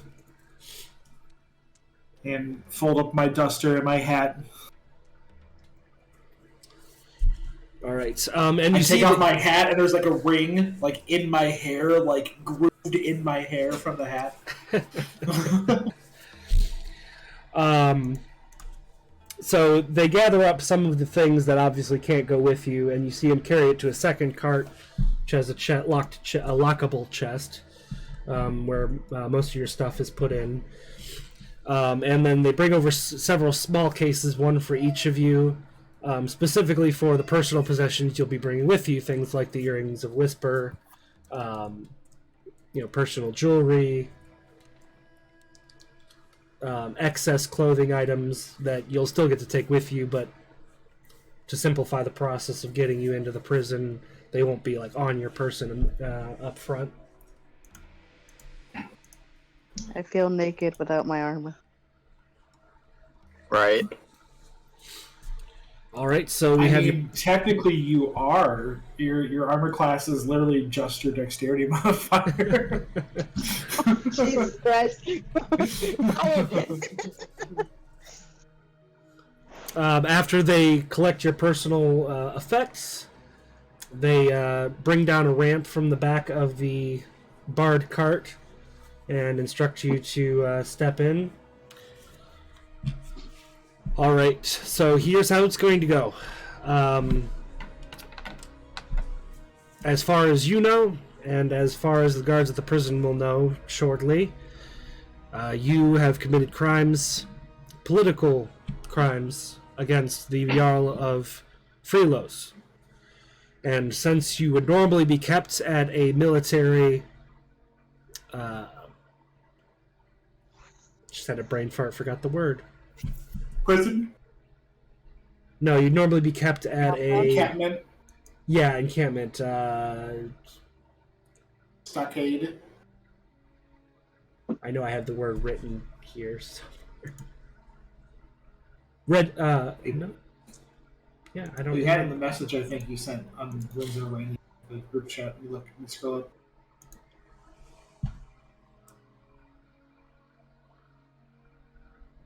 Garrison. That's the word I was looking for. Garrison. Yeah, Garrison. Since you can't, you would normally be held at a garrison, and those have all been abandoned.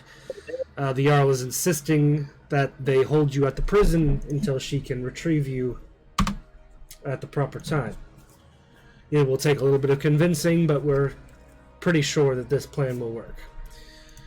Now, just try not to cause any trouble from the onset, so we can get you in, get you integrated with everybody, and save the trouble for the escape. Is there any messages you need us to pass along to the people you're leaving behind right now? Now's the time to say it.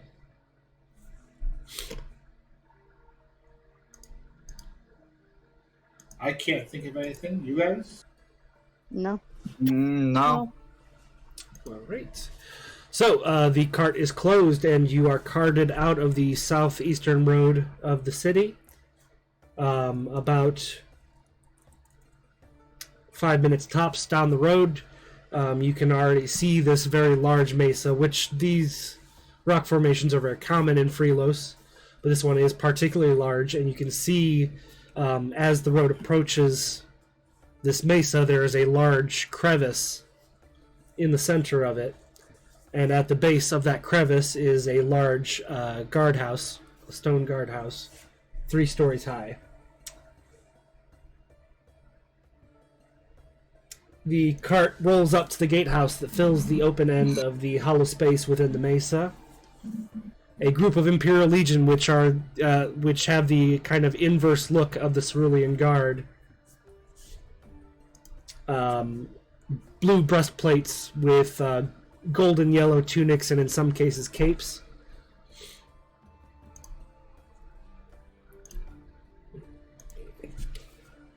So are the guards going to be in on this too? The Vanguard, no. The Cerulean Guard. 'Cause remember, Cerulean Guard are more local. They're local guards, whereas the Vanguard is the Imperial military. So none of these people are going to know what's going on. So, okay. At the moment, you have no allies on that side of the fence. But it is also part of your job to see if there are any among the guards who sympathize with the cause and simply didn't desert. So we just got to be pretty persuasive. So, as the cart rolls up to the gatehouse, a small group of Imperial Legion stop the carts well ahead of the gates, and they have confused looks. This is an Imperial facility. What are you doing here? The leader of the Cerulean Guard says, "We have 4 prisoners ordered to be placed here by Jarl Sliwanska." One of the guards goes into the gatehouse a few moments later and comes out with what is clearly an Imperial officer. Based on the markings on his armor, he is most likely a commander, which typically would be the rank that runs an entire garrison. God, I hate that. And he comes out, gives the driver a confused look. "I'm Commander Stig Jordhall, and you are trying to enter my prison. What is the meaning of all this?" He replies, "Jarl Sliwanska has ordered us to bring these prisoners here." And he hands the commander a letter. "To summarize, these are high-profile and especially crafty criminals. She would have them held at the garrison in Freelo City, but since that's been abandoned..." And he kind of trails off, lets that sit for a moment. The commander reads the letter, and after a few moments he sighs, looks over all of you.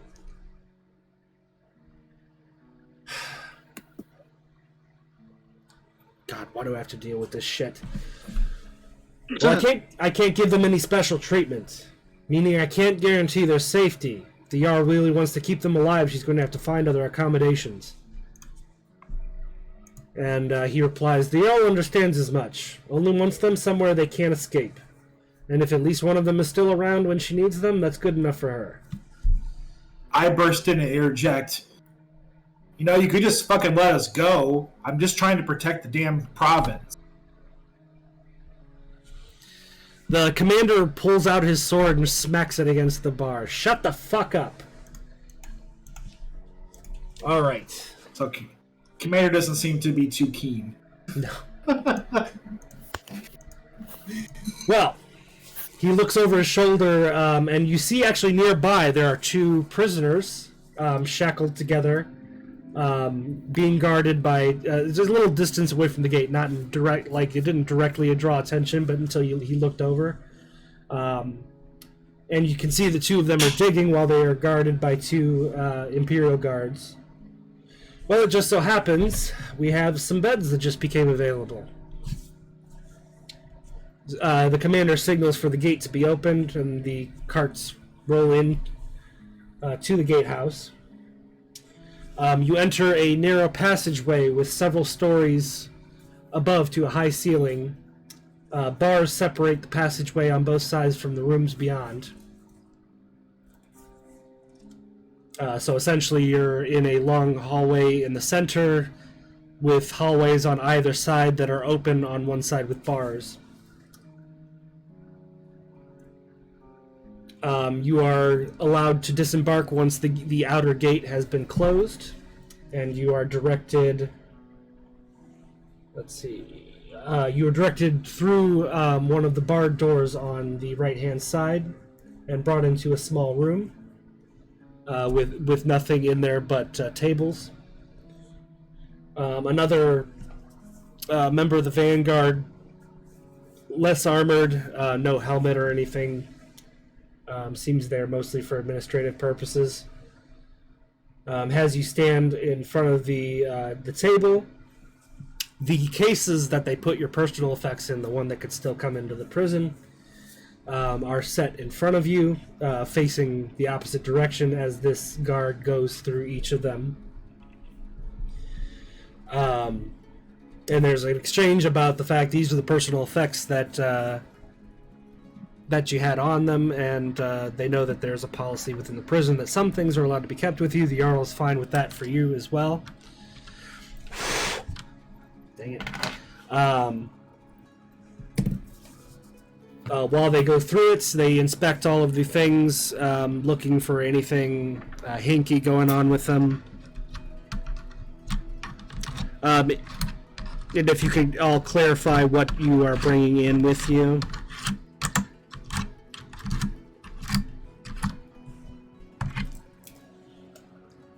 I don't think I had anything other than my medallion, my Earrenia Yep. Whisper. Yep, that would be that, I think. Your medallion, Earrenia Whisper.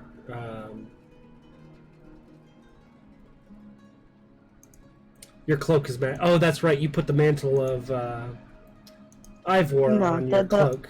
Yeah, that's been put away. I've been wearing the cloak of displacement, which, by the way, I haven't used. Yes, I noticed that in your list, and I'm like, yeah, I forgot she had that. Me too.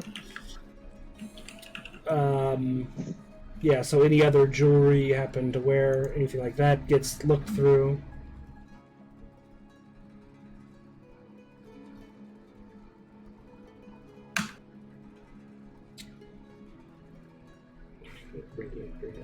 I mean, I'm literally just bringing my clothing and some slings and the earrings of Whisper. Gotcha. And the mask of many faces will be smuggled in, I think. That's what I decided to do. Yes, Yeah. I believe so. Because that one would stick out, even though it wouldn't set off the alarms, it would stick out in the inspection. What about my fingerless gloves of deft hands? Do you think they would... I think we discussed that it was something that was constantly on.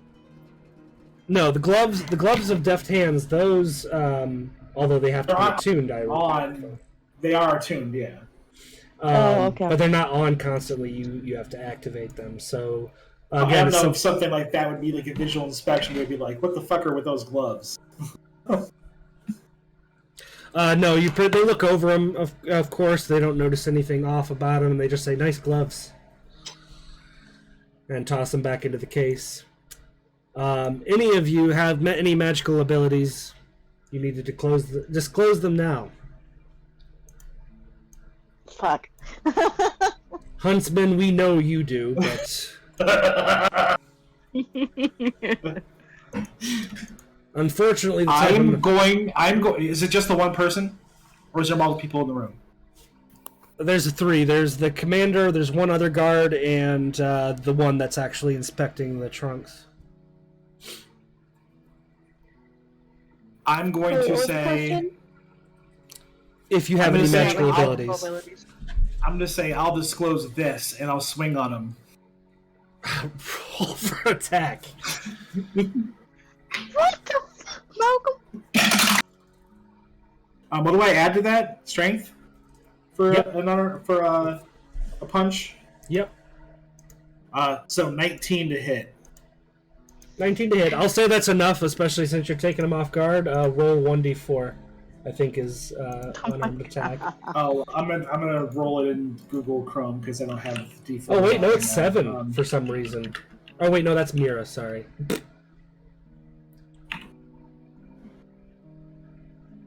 I like 3. how Ryan has taken one of my characteristics and using it a lot more than I have. Violence three. is the answer. 3 plus 2 is 5 damage. Okay. So you do manage to feel his nose break under your fist.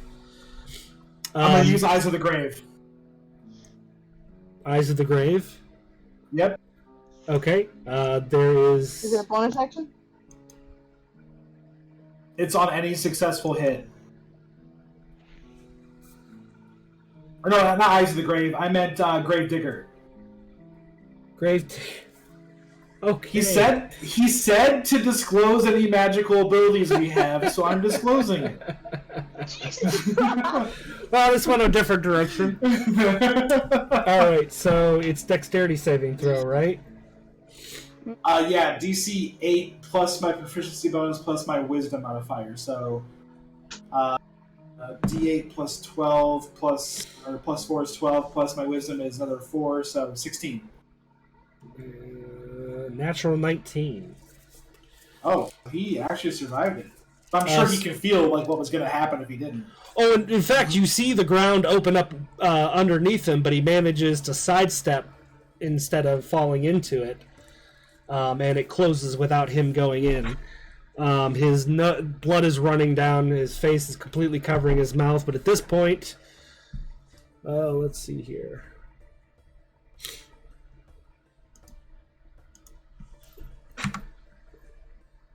I was hoping some prisoners were going to be around when I did that, but, you know. I couldn't pass up the opportunity when he said to disclose any magical abilities. It's very much a Malcolm thing to do this, I feel. That is very true, though. Yes, I agree with you. That was great. Let's see here. God, it's been so long since you fought any of these guys. Now we'll use that. Alright, so as you're dealing with that,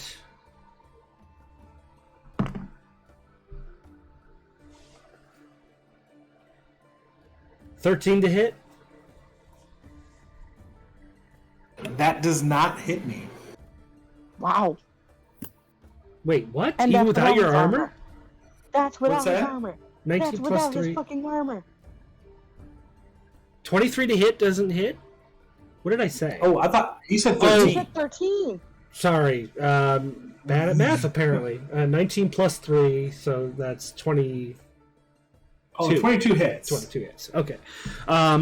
You get struck in the side of the head with the hilt of the commander's sword, and the other guard is going to physically try to physically restrain you. So make a dexterity saving throw. Hold on.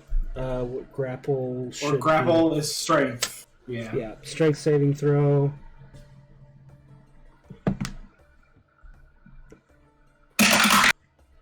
$16. 17. So they physically restrain you, and they slap these weird-looking ruined cuffs Oh, fuck. onto your wrists. Fuck. Which, for the time being, means you cannot use magic. Damn it.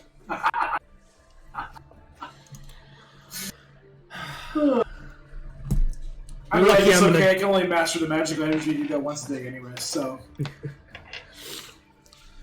Alright, so that's how it's going to be, huh?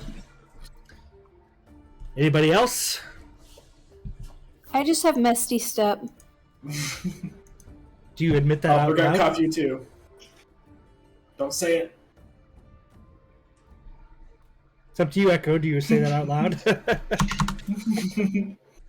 No, I don't say that out loud. Nope, we're just gonna Okay. say fuck it, we're not Yeah, gonna say it's that out better loud. if we stay quiet, yeah. Now, Huntsman, you're a special case. We know the kind of magic you use can't be stopped by these, and he shows you another pair of cuffs. So here's the deal.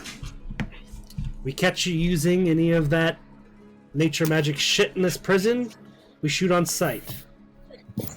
Y'all says she only needs one of you alive, so don't give us a reason to make that a strict one. Now they close the cases and say, all right, these personal effects are allowed to come into the prison. You can store them under your bunks. It's up to you to keep an eye on them. We don't want to hear any complaining if any of your stuff goes missing. Got it? Mm-hmm. All right, let's go. They guide you back out of the room and down a long hallway.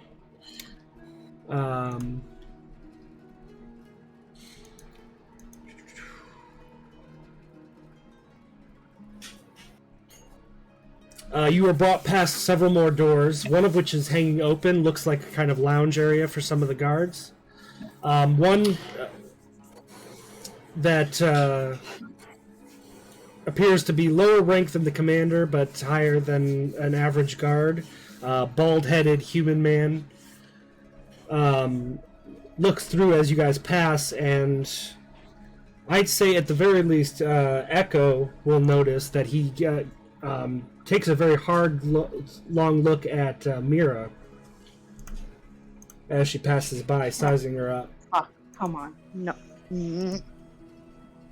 As we're going to the hallway, did we get the consensus like the people in this prison would be kind of respectful of the guards even though they're being imprisoned, or would they Be pissy? be pissy towards the guards for It's a good imprisoning them?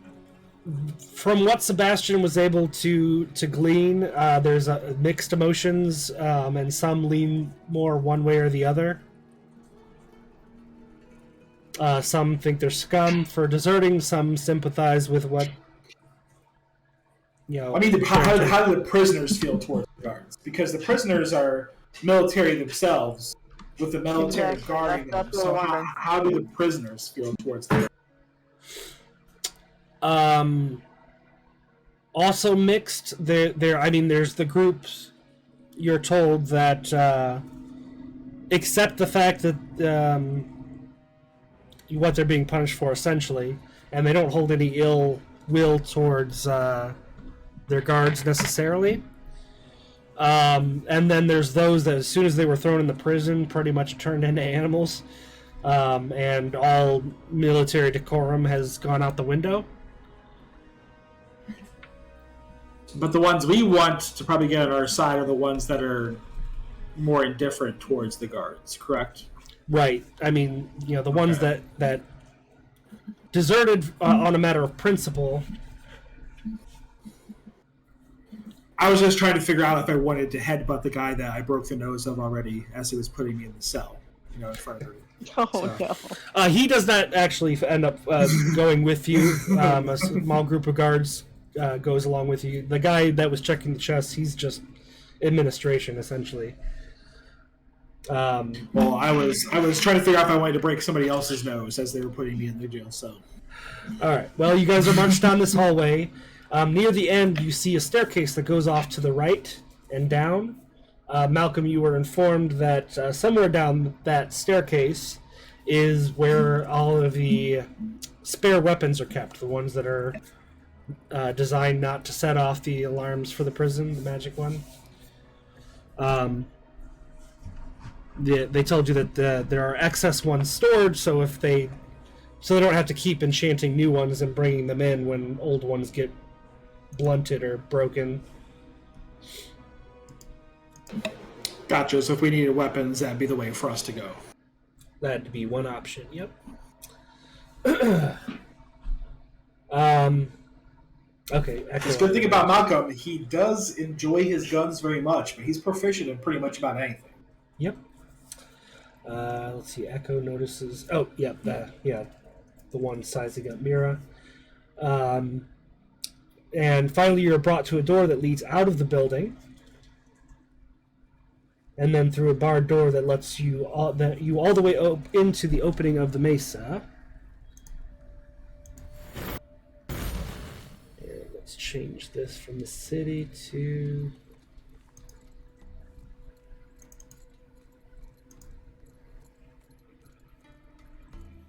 Just a moment.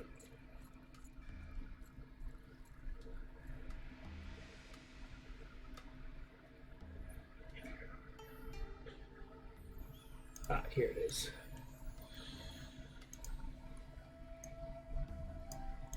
I'm going to blow this up nice and big. This is... I wonder if I can rotate.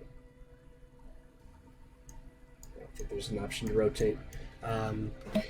Throw that thing down, flip it, and reverse it. This building at the bottom, of course, represents where the guardhouse is you're being brought out of. And you get a decent view of a good chunk of the canyon.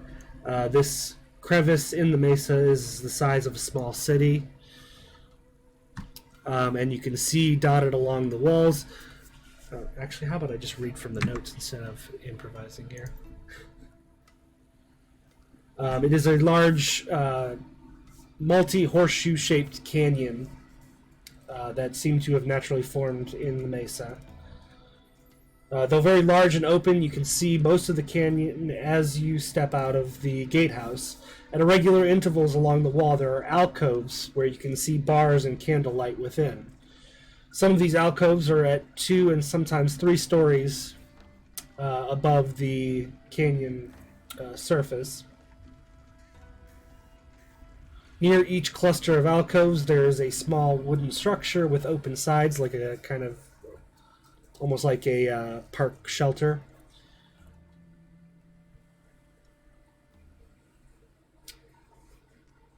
And inside you can see a small open fire pit with a chimney that leads through the top of the shelter. You get the impression this is essentially the eating halls for each group of cells. You are brought up to a... you're brought up to a sloped path on the left-hand side, where it says 4D is actually where you end up.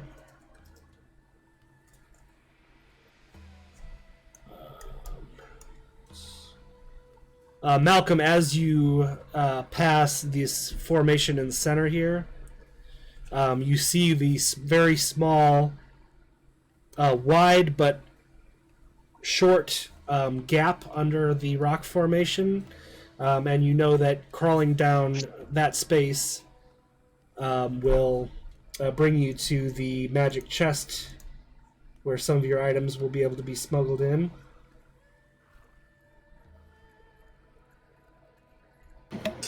Gotcha.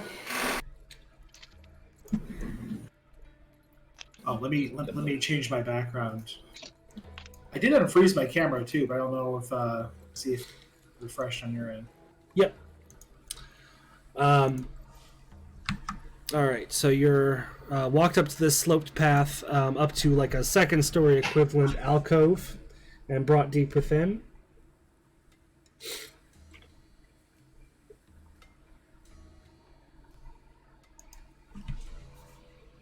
So you said we're like in 4D, you said?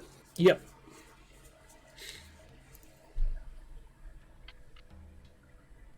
Pretty close to like that natural pool or whatever. Yeah.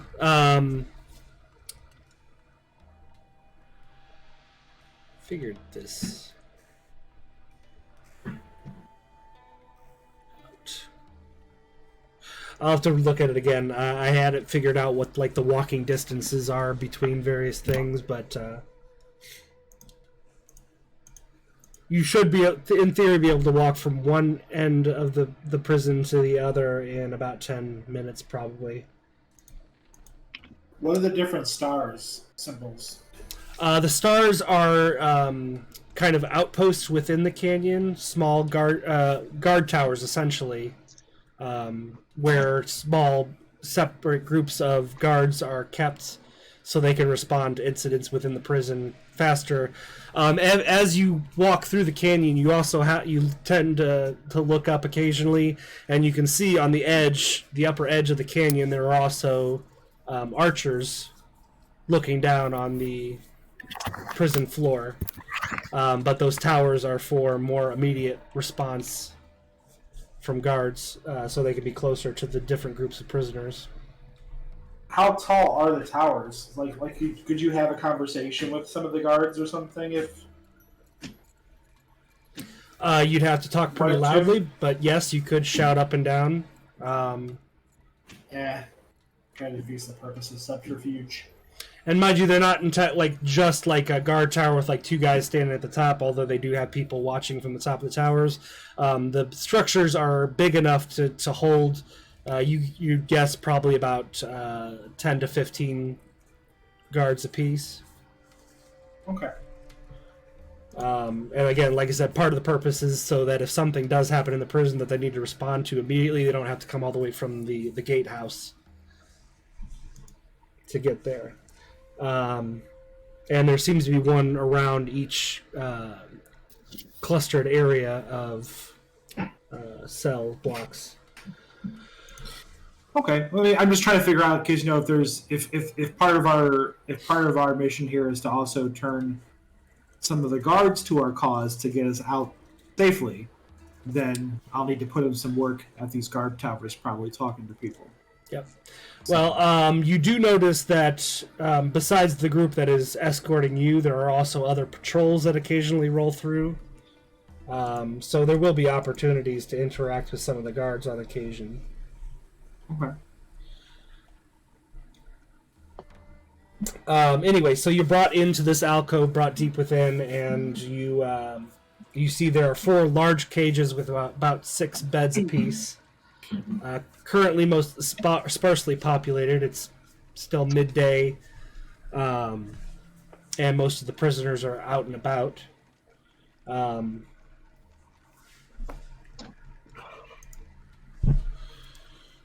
They bring you over to cell 4D.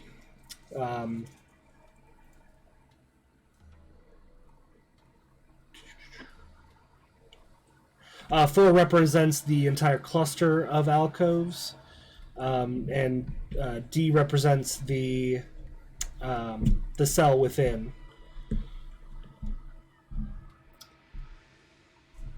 Inside that specific cell, there are 4 vacant beds. One other is occupied by a dwarven man with ginger-colored beard and hair. And he is... Nope, sorry, I got that backwards. Wait. First you notice the bed that's occupied by a human man, sleeping with his face towards the wall. And then you notice the dwarven man that is using what appears to be a sharpened silver coin to cut and work a piece of leather on the footboard of his bunk. He watches as you're brought up to the outside of the cell, and the captain gives you this speech. This is cell 4D. This is your new home. During the day, you can go wherever in the canyon you fucking want. We don't give a shit. But come sundown, you better be behind these bars when they close or there'll be unpleasant consequences. The wooden building at the base of the path we just came up is your designated meal area. We set fires for the cooks 3 times a day. If you're not there to grab what you can, it's your loss. There's a waterfall a little ways down the canyon with a small spring you can use for bathing. We have fresh water in a barrel here for drinking. He points towards a large, what looks like one of those large kegs that is usually used for ale, with a little spigot coming out of it. We have fresh water in a barrel here for drinking. Beyond that, I suggest you stick near your cell cluster to keep yourself out of trouble. You can store your personal effects under your bed, but it's your responsibility to keep track of them. Like I said, we don't want to hear any bitching if somebody takes something. Enjoy your stay at Broken Shelf. And the guards that escorted you, as well as the commander, walks out of the alcove, and you are left to your own devices. Really took everything in me not to punch the captain.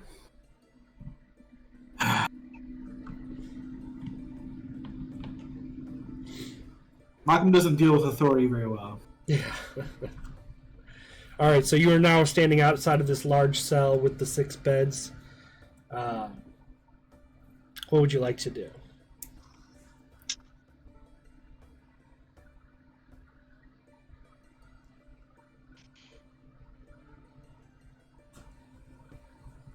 I guess I would want to look around and kind of gauge how the people, you said it was pretty sparsely populated. Yeah, most of the other cells. Anybody to kind of investigate to see if anybody took notice of us or what they feel about us. Right? Can we make a perception check? Yeah, there's 3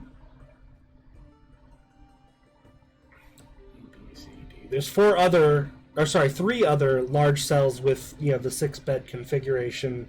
There's maybe 2 or 3 people spread out among those, and then the 2 that are in the cell you'll be using. You got a few curious looks, but for the most part, everybody's sticking to whatever they're doing. There's one reading a book. Looks like he's struggling by the somewhat dim lighting of the candle chandelier that's in the alcove.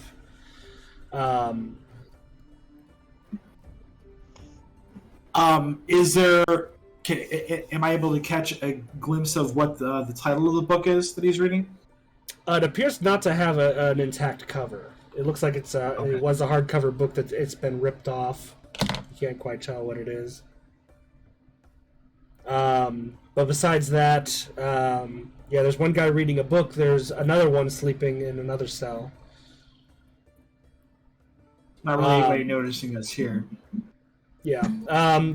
Pretty much the one that's paid the most attention to you is the Dwarven man in your cell.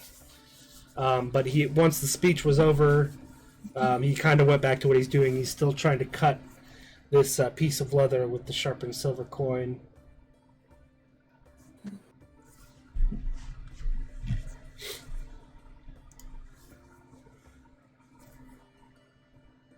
I'm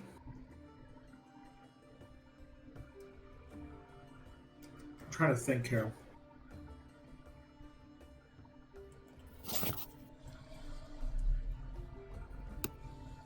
Is there any kind of wood or anything nearby? There's a small wooden table next to each bed.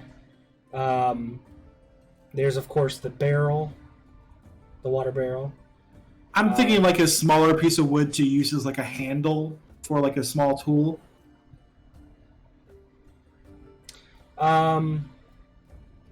There's a small stool if you wanted to break the leg off of it. Somebody's gonna be pissed off if I do that because then they'll be able to did it. Yeah.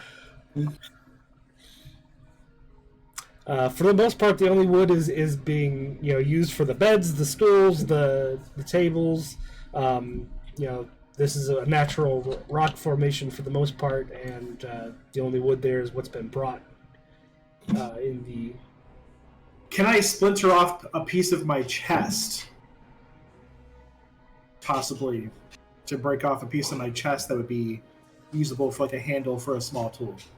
You can certainly try.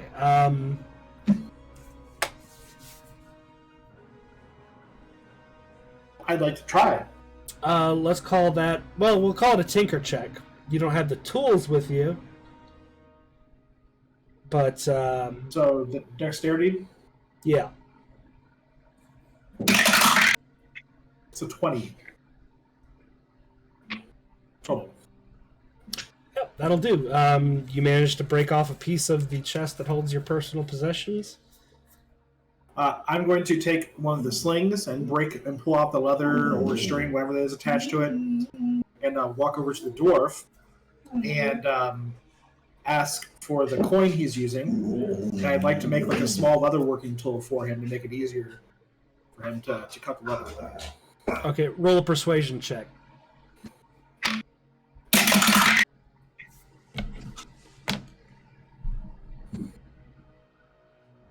That is a 14. He's still sizing you up, but after a few moments, he goes ahead and hands you the coin. And so you kind of strap it onto the piece of wood. Yep. Hand it back to him.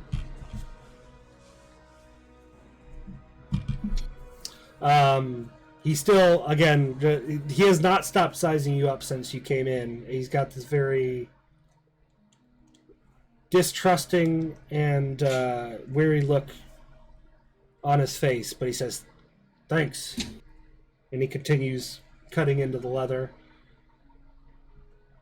He has now cut out a small rounded triangle piece of leather, and he's working on cutting the rest into strips. And actually looking at the pillow on his bed.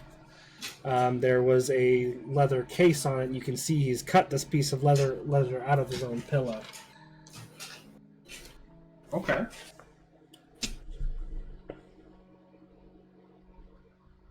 So, how big is this triangle or whatever that he's cutting? About Do I have any kind of sense of what he might be trying to make with? not yet. As he continues Okay. working, check back with me after a little bit. You might recognize what it is. Okay. But it's about the triangular piece is roughly about 4 by 3 inches. Gotcha.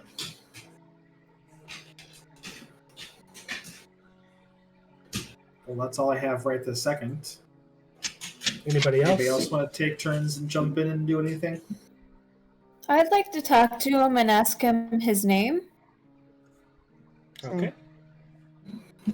By the way, at any point you can speak in character. I'd like to do my best Dust Chin impersonation. Be like, "What's your name?" No, I'm not gonna do that. It's a good way to make friends. Okay, so Echo, you step forward and you ask his name. He gives you kind of the same analyzing look that he gave Malcolm, but softens a little bit with you, which is something you're used to. You have this weird effect on mortals. So he gives that analyzing look, and he looks back down at his work as he answers, "Commander Second Class, Barthouth Warhand. Imperial Vanguard and Exa Regiment." So wait, he said Commander Second Class? Commander Second Class, yeah. So he's like one of the he was originally one of the higher ups in the military? Yeah, he would have been, I'm among several others, essentially the second in command at a... Regiment level, you said? Yeah, Okay. whatchamacallit? Garrison. Garrison, yeah. Okay, to answer you guys, because I know you guys said you were going to ask to make sure you understood how the military works. It goes, soldiers, of course, is the lowest.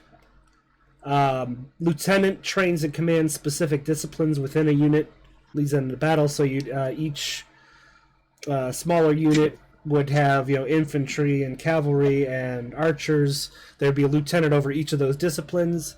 Lieutenants report to commander's second class. They run the smaller units within the regiment that can split off for strategic purposes in battle. Commander runs a regiment, and thus a... God, is that part of my brain broken or something? Every time I try to think of the word. A garrison. A garrison. That's weird. I feel like I had a stroke or something. And then generals who can command multiple regiments in battle. Generally, they just sit behind a desk, though, if there's not an actual war going on. Isn't Mr. Garrison the teacher from South Park? So just think of South Park. Commander Garrison. Think of the... But yeah, so basically, he's not like vice president of a garrison. He would be, he's the second rank within a regiment. Gotcha, but still definitely a good person to kind of make our ally kind of get a feel for people inside the place, probably. Most likely. But yeah, so Barfouth Warhand, Imperial Vanguard of Nexa Regiment. Malcolm Colin. More or less dirty bastard, but trying to help Freelos. And here because of it. At this point, you see he's drilling a hole into the three corners of the triangle. And he's starting to attach the leather strips. Sorry, I guess that'd be two, probably. And at this point, it's starting to look like an eye patch. Okay. After you say that, he looks you and squints a bit. I do know you. Knew you're not one of us, but you look familiar.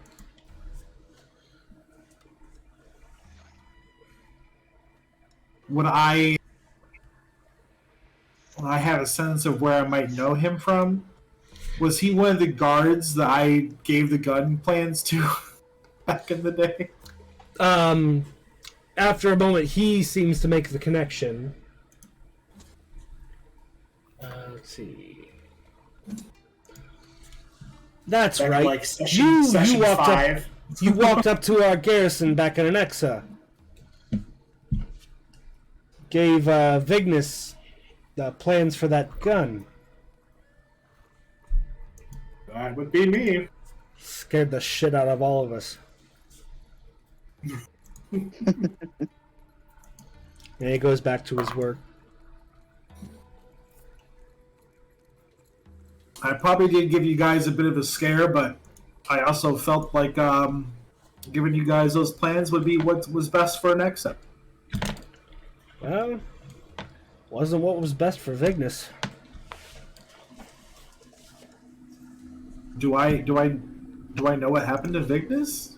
Or should I ask about it? Vignis is the quartermaster that you gave specifically worked on the plans with. Okay. Do I know why it wouldn't have been good for Vignis? Not without asking. I guess I'll have to ask, why wasn't it good for Vignis? Well, you know how unstable black powder can be. Blew his hand off, bled out.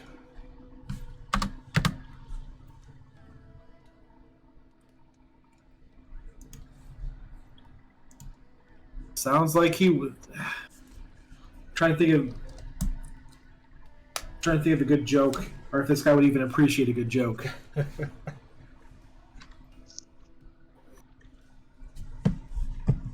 I'll just go with it. Nobody could give him a hand. Wow. He chuckles a little bit, then looks like he kind of feels bad about it. Ah, well, like I said, you know how black powder is. It's bound to happen eventually. Especially him, all thumbs. One thumb at the end. Aye, one thumb at the end. So at this point, it looks like he's finished his work, and he stands up and he walks over to towards the man who's sleeping with his head towards the wall. And then he turns back around towards you, and he's still giving you this very untrustworthy look. Look, I don't know who you really are, or why you're here, but I know you're not one of us. And I've got enough trouble from those that are. So here's your one warning. If you cause any trouble for my people, put anyone in danger, and I'll kill you myself. And you see he gracefully lays the eye patch near the man's hand. There's enough of us dying in here. None of us deserve this. I'm gonna look directly at him.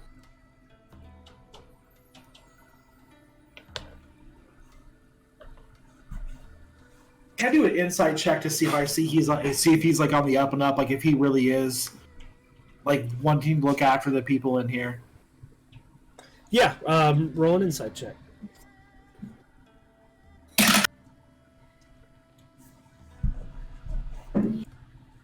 19 total. Not bad. Yes, he actually there's a very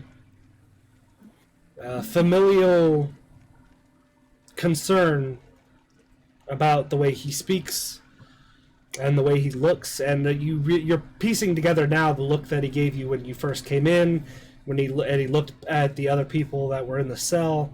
You get the impression that he feels it is his responsibility to keep those in the prison that deserve to be kept safe, and you are a new unpredictable element. Is there anybody nearby that really seems to be paying attention to us, or that would overhear us? No, the rest are still, minding their own business. I'm just gonna come out flatly and tell this guy what we're here for. Really? Right off the bat, huh? Right off the bat. Good instinct. All right. So, well, I mean, give it to me. How do you say it? I'm just gonna tell him, well, maybe I shouldn't just release everything, but maybe I'll tell him that our interests are aligned. I want the people here that should be safe to be safe as well, and to earn his trust, and for me to see if I can trust him. Ask him, what kind of problem are you having with some of the people? What can I do to help? I like that. All right. This will be a bit on the easier side. Roll persuasion. I'd like to help him with side. that persuasion. Thank you. Yep. All right. With It's like, advantage. somebody give me some advantage. Which was very fucking needed. God damn. 8. 8 with advantage. Yes, I rolled a 6 and a 2. All right. So, two things you're trying to convince him of here. So, with an 8, he generally seems a bit taken aback, somewhat intrigued, but you feel like you're moving him in the right direction, trust-wise. Like he believes you aren't here to hurt anybody. And he considers that specific question, what kind of trouble are you having here? And he doesn't seem like he's ready to answer that. He doesn't trust you that much yet. And he just ends with, Stay out of trouble, will ya? And he walks towards the opening of the cell, or the alcove. And you hear a bell ringing from down below, what you assume is coming from the shelter. Are you thinking that's like the dinner bell or something? Or? That's what you assume, yeah. Okay. Well, yeah. God, we should be up to 4. I haven't been moving the clock like I should.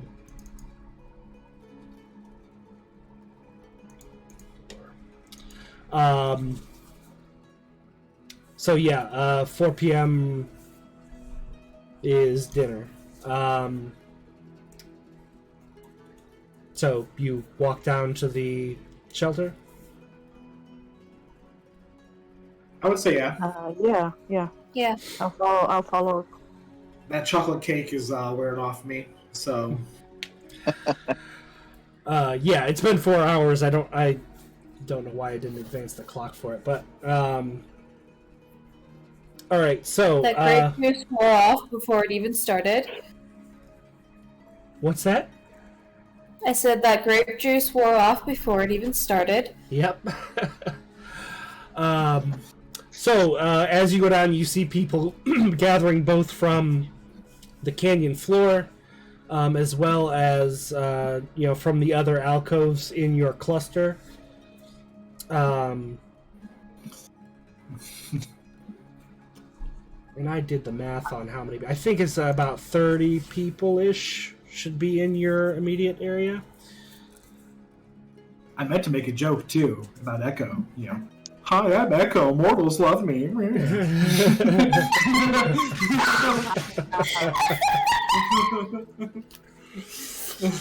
Anyway, you get down there, and sure enough, there are some working prisoners who are serving up food into wooden bowls and cups. There is the meal is an overcooked stew with stale bread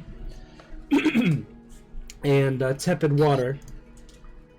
I mean, this sounds like a normal meal for Zuko. Yep. Wow. Fair. Don't rage over that. I didn't say it in game. Not quite. None of it's rotten.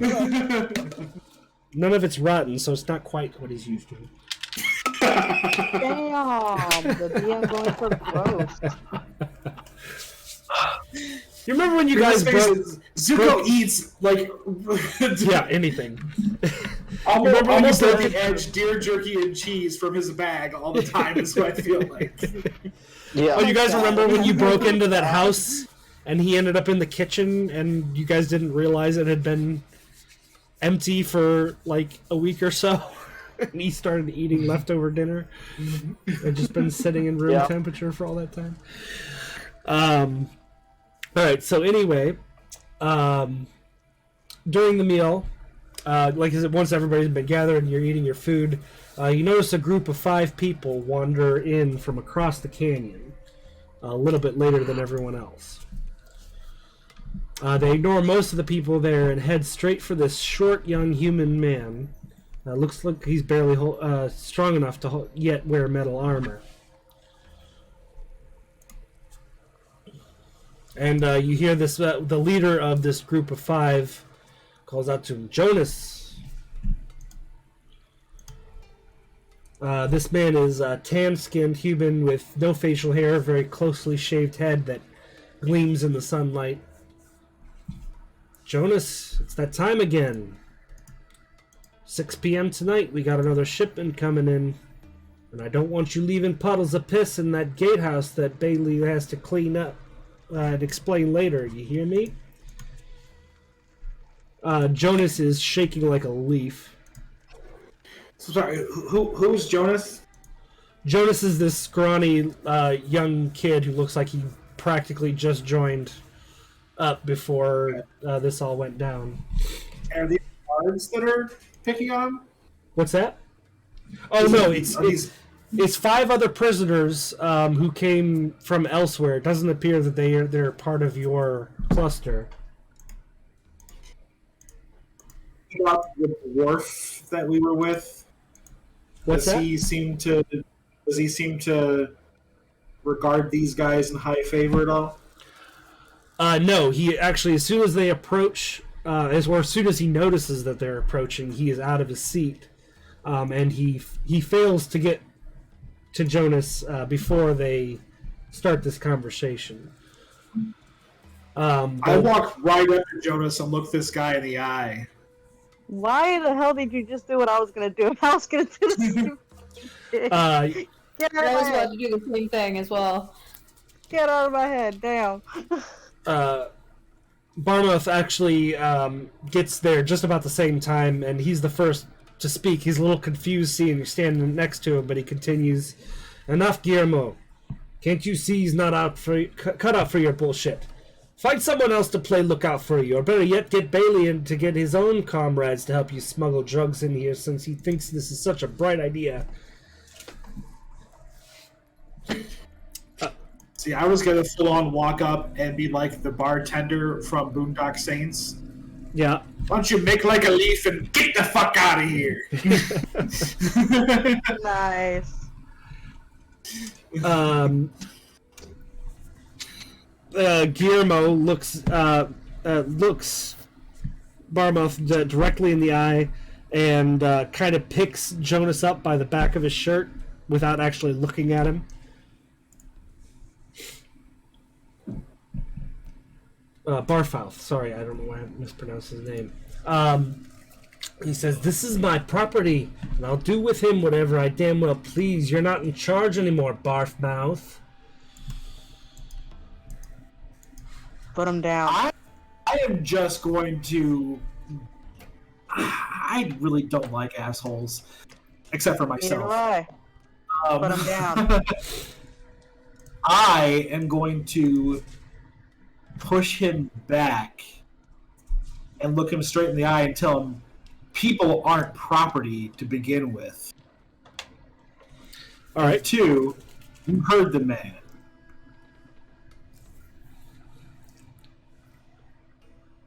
At this point, it's like you didn't even exist until 2 seconds ago.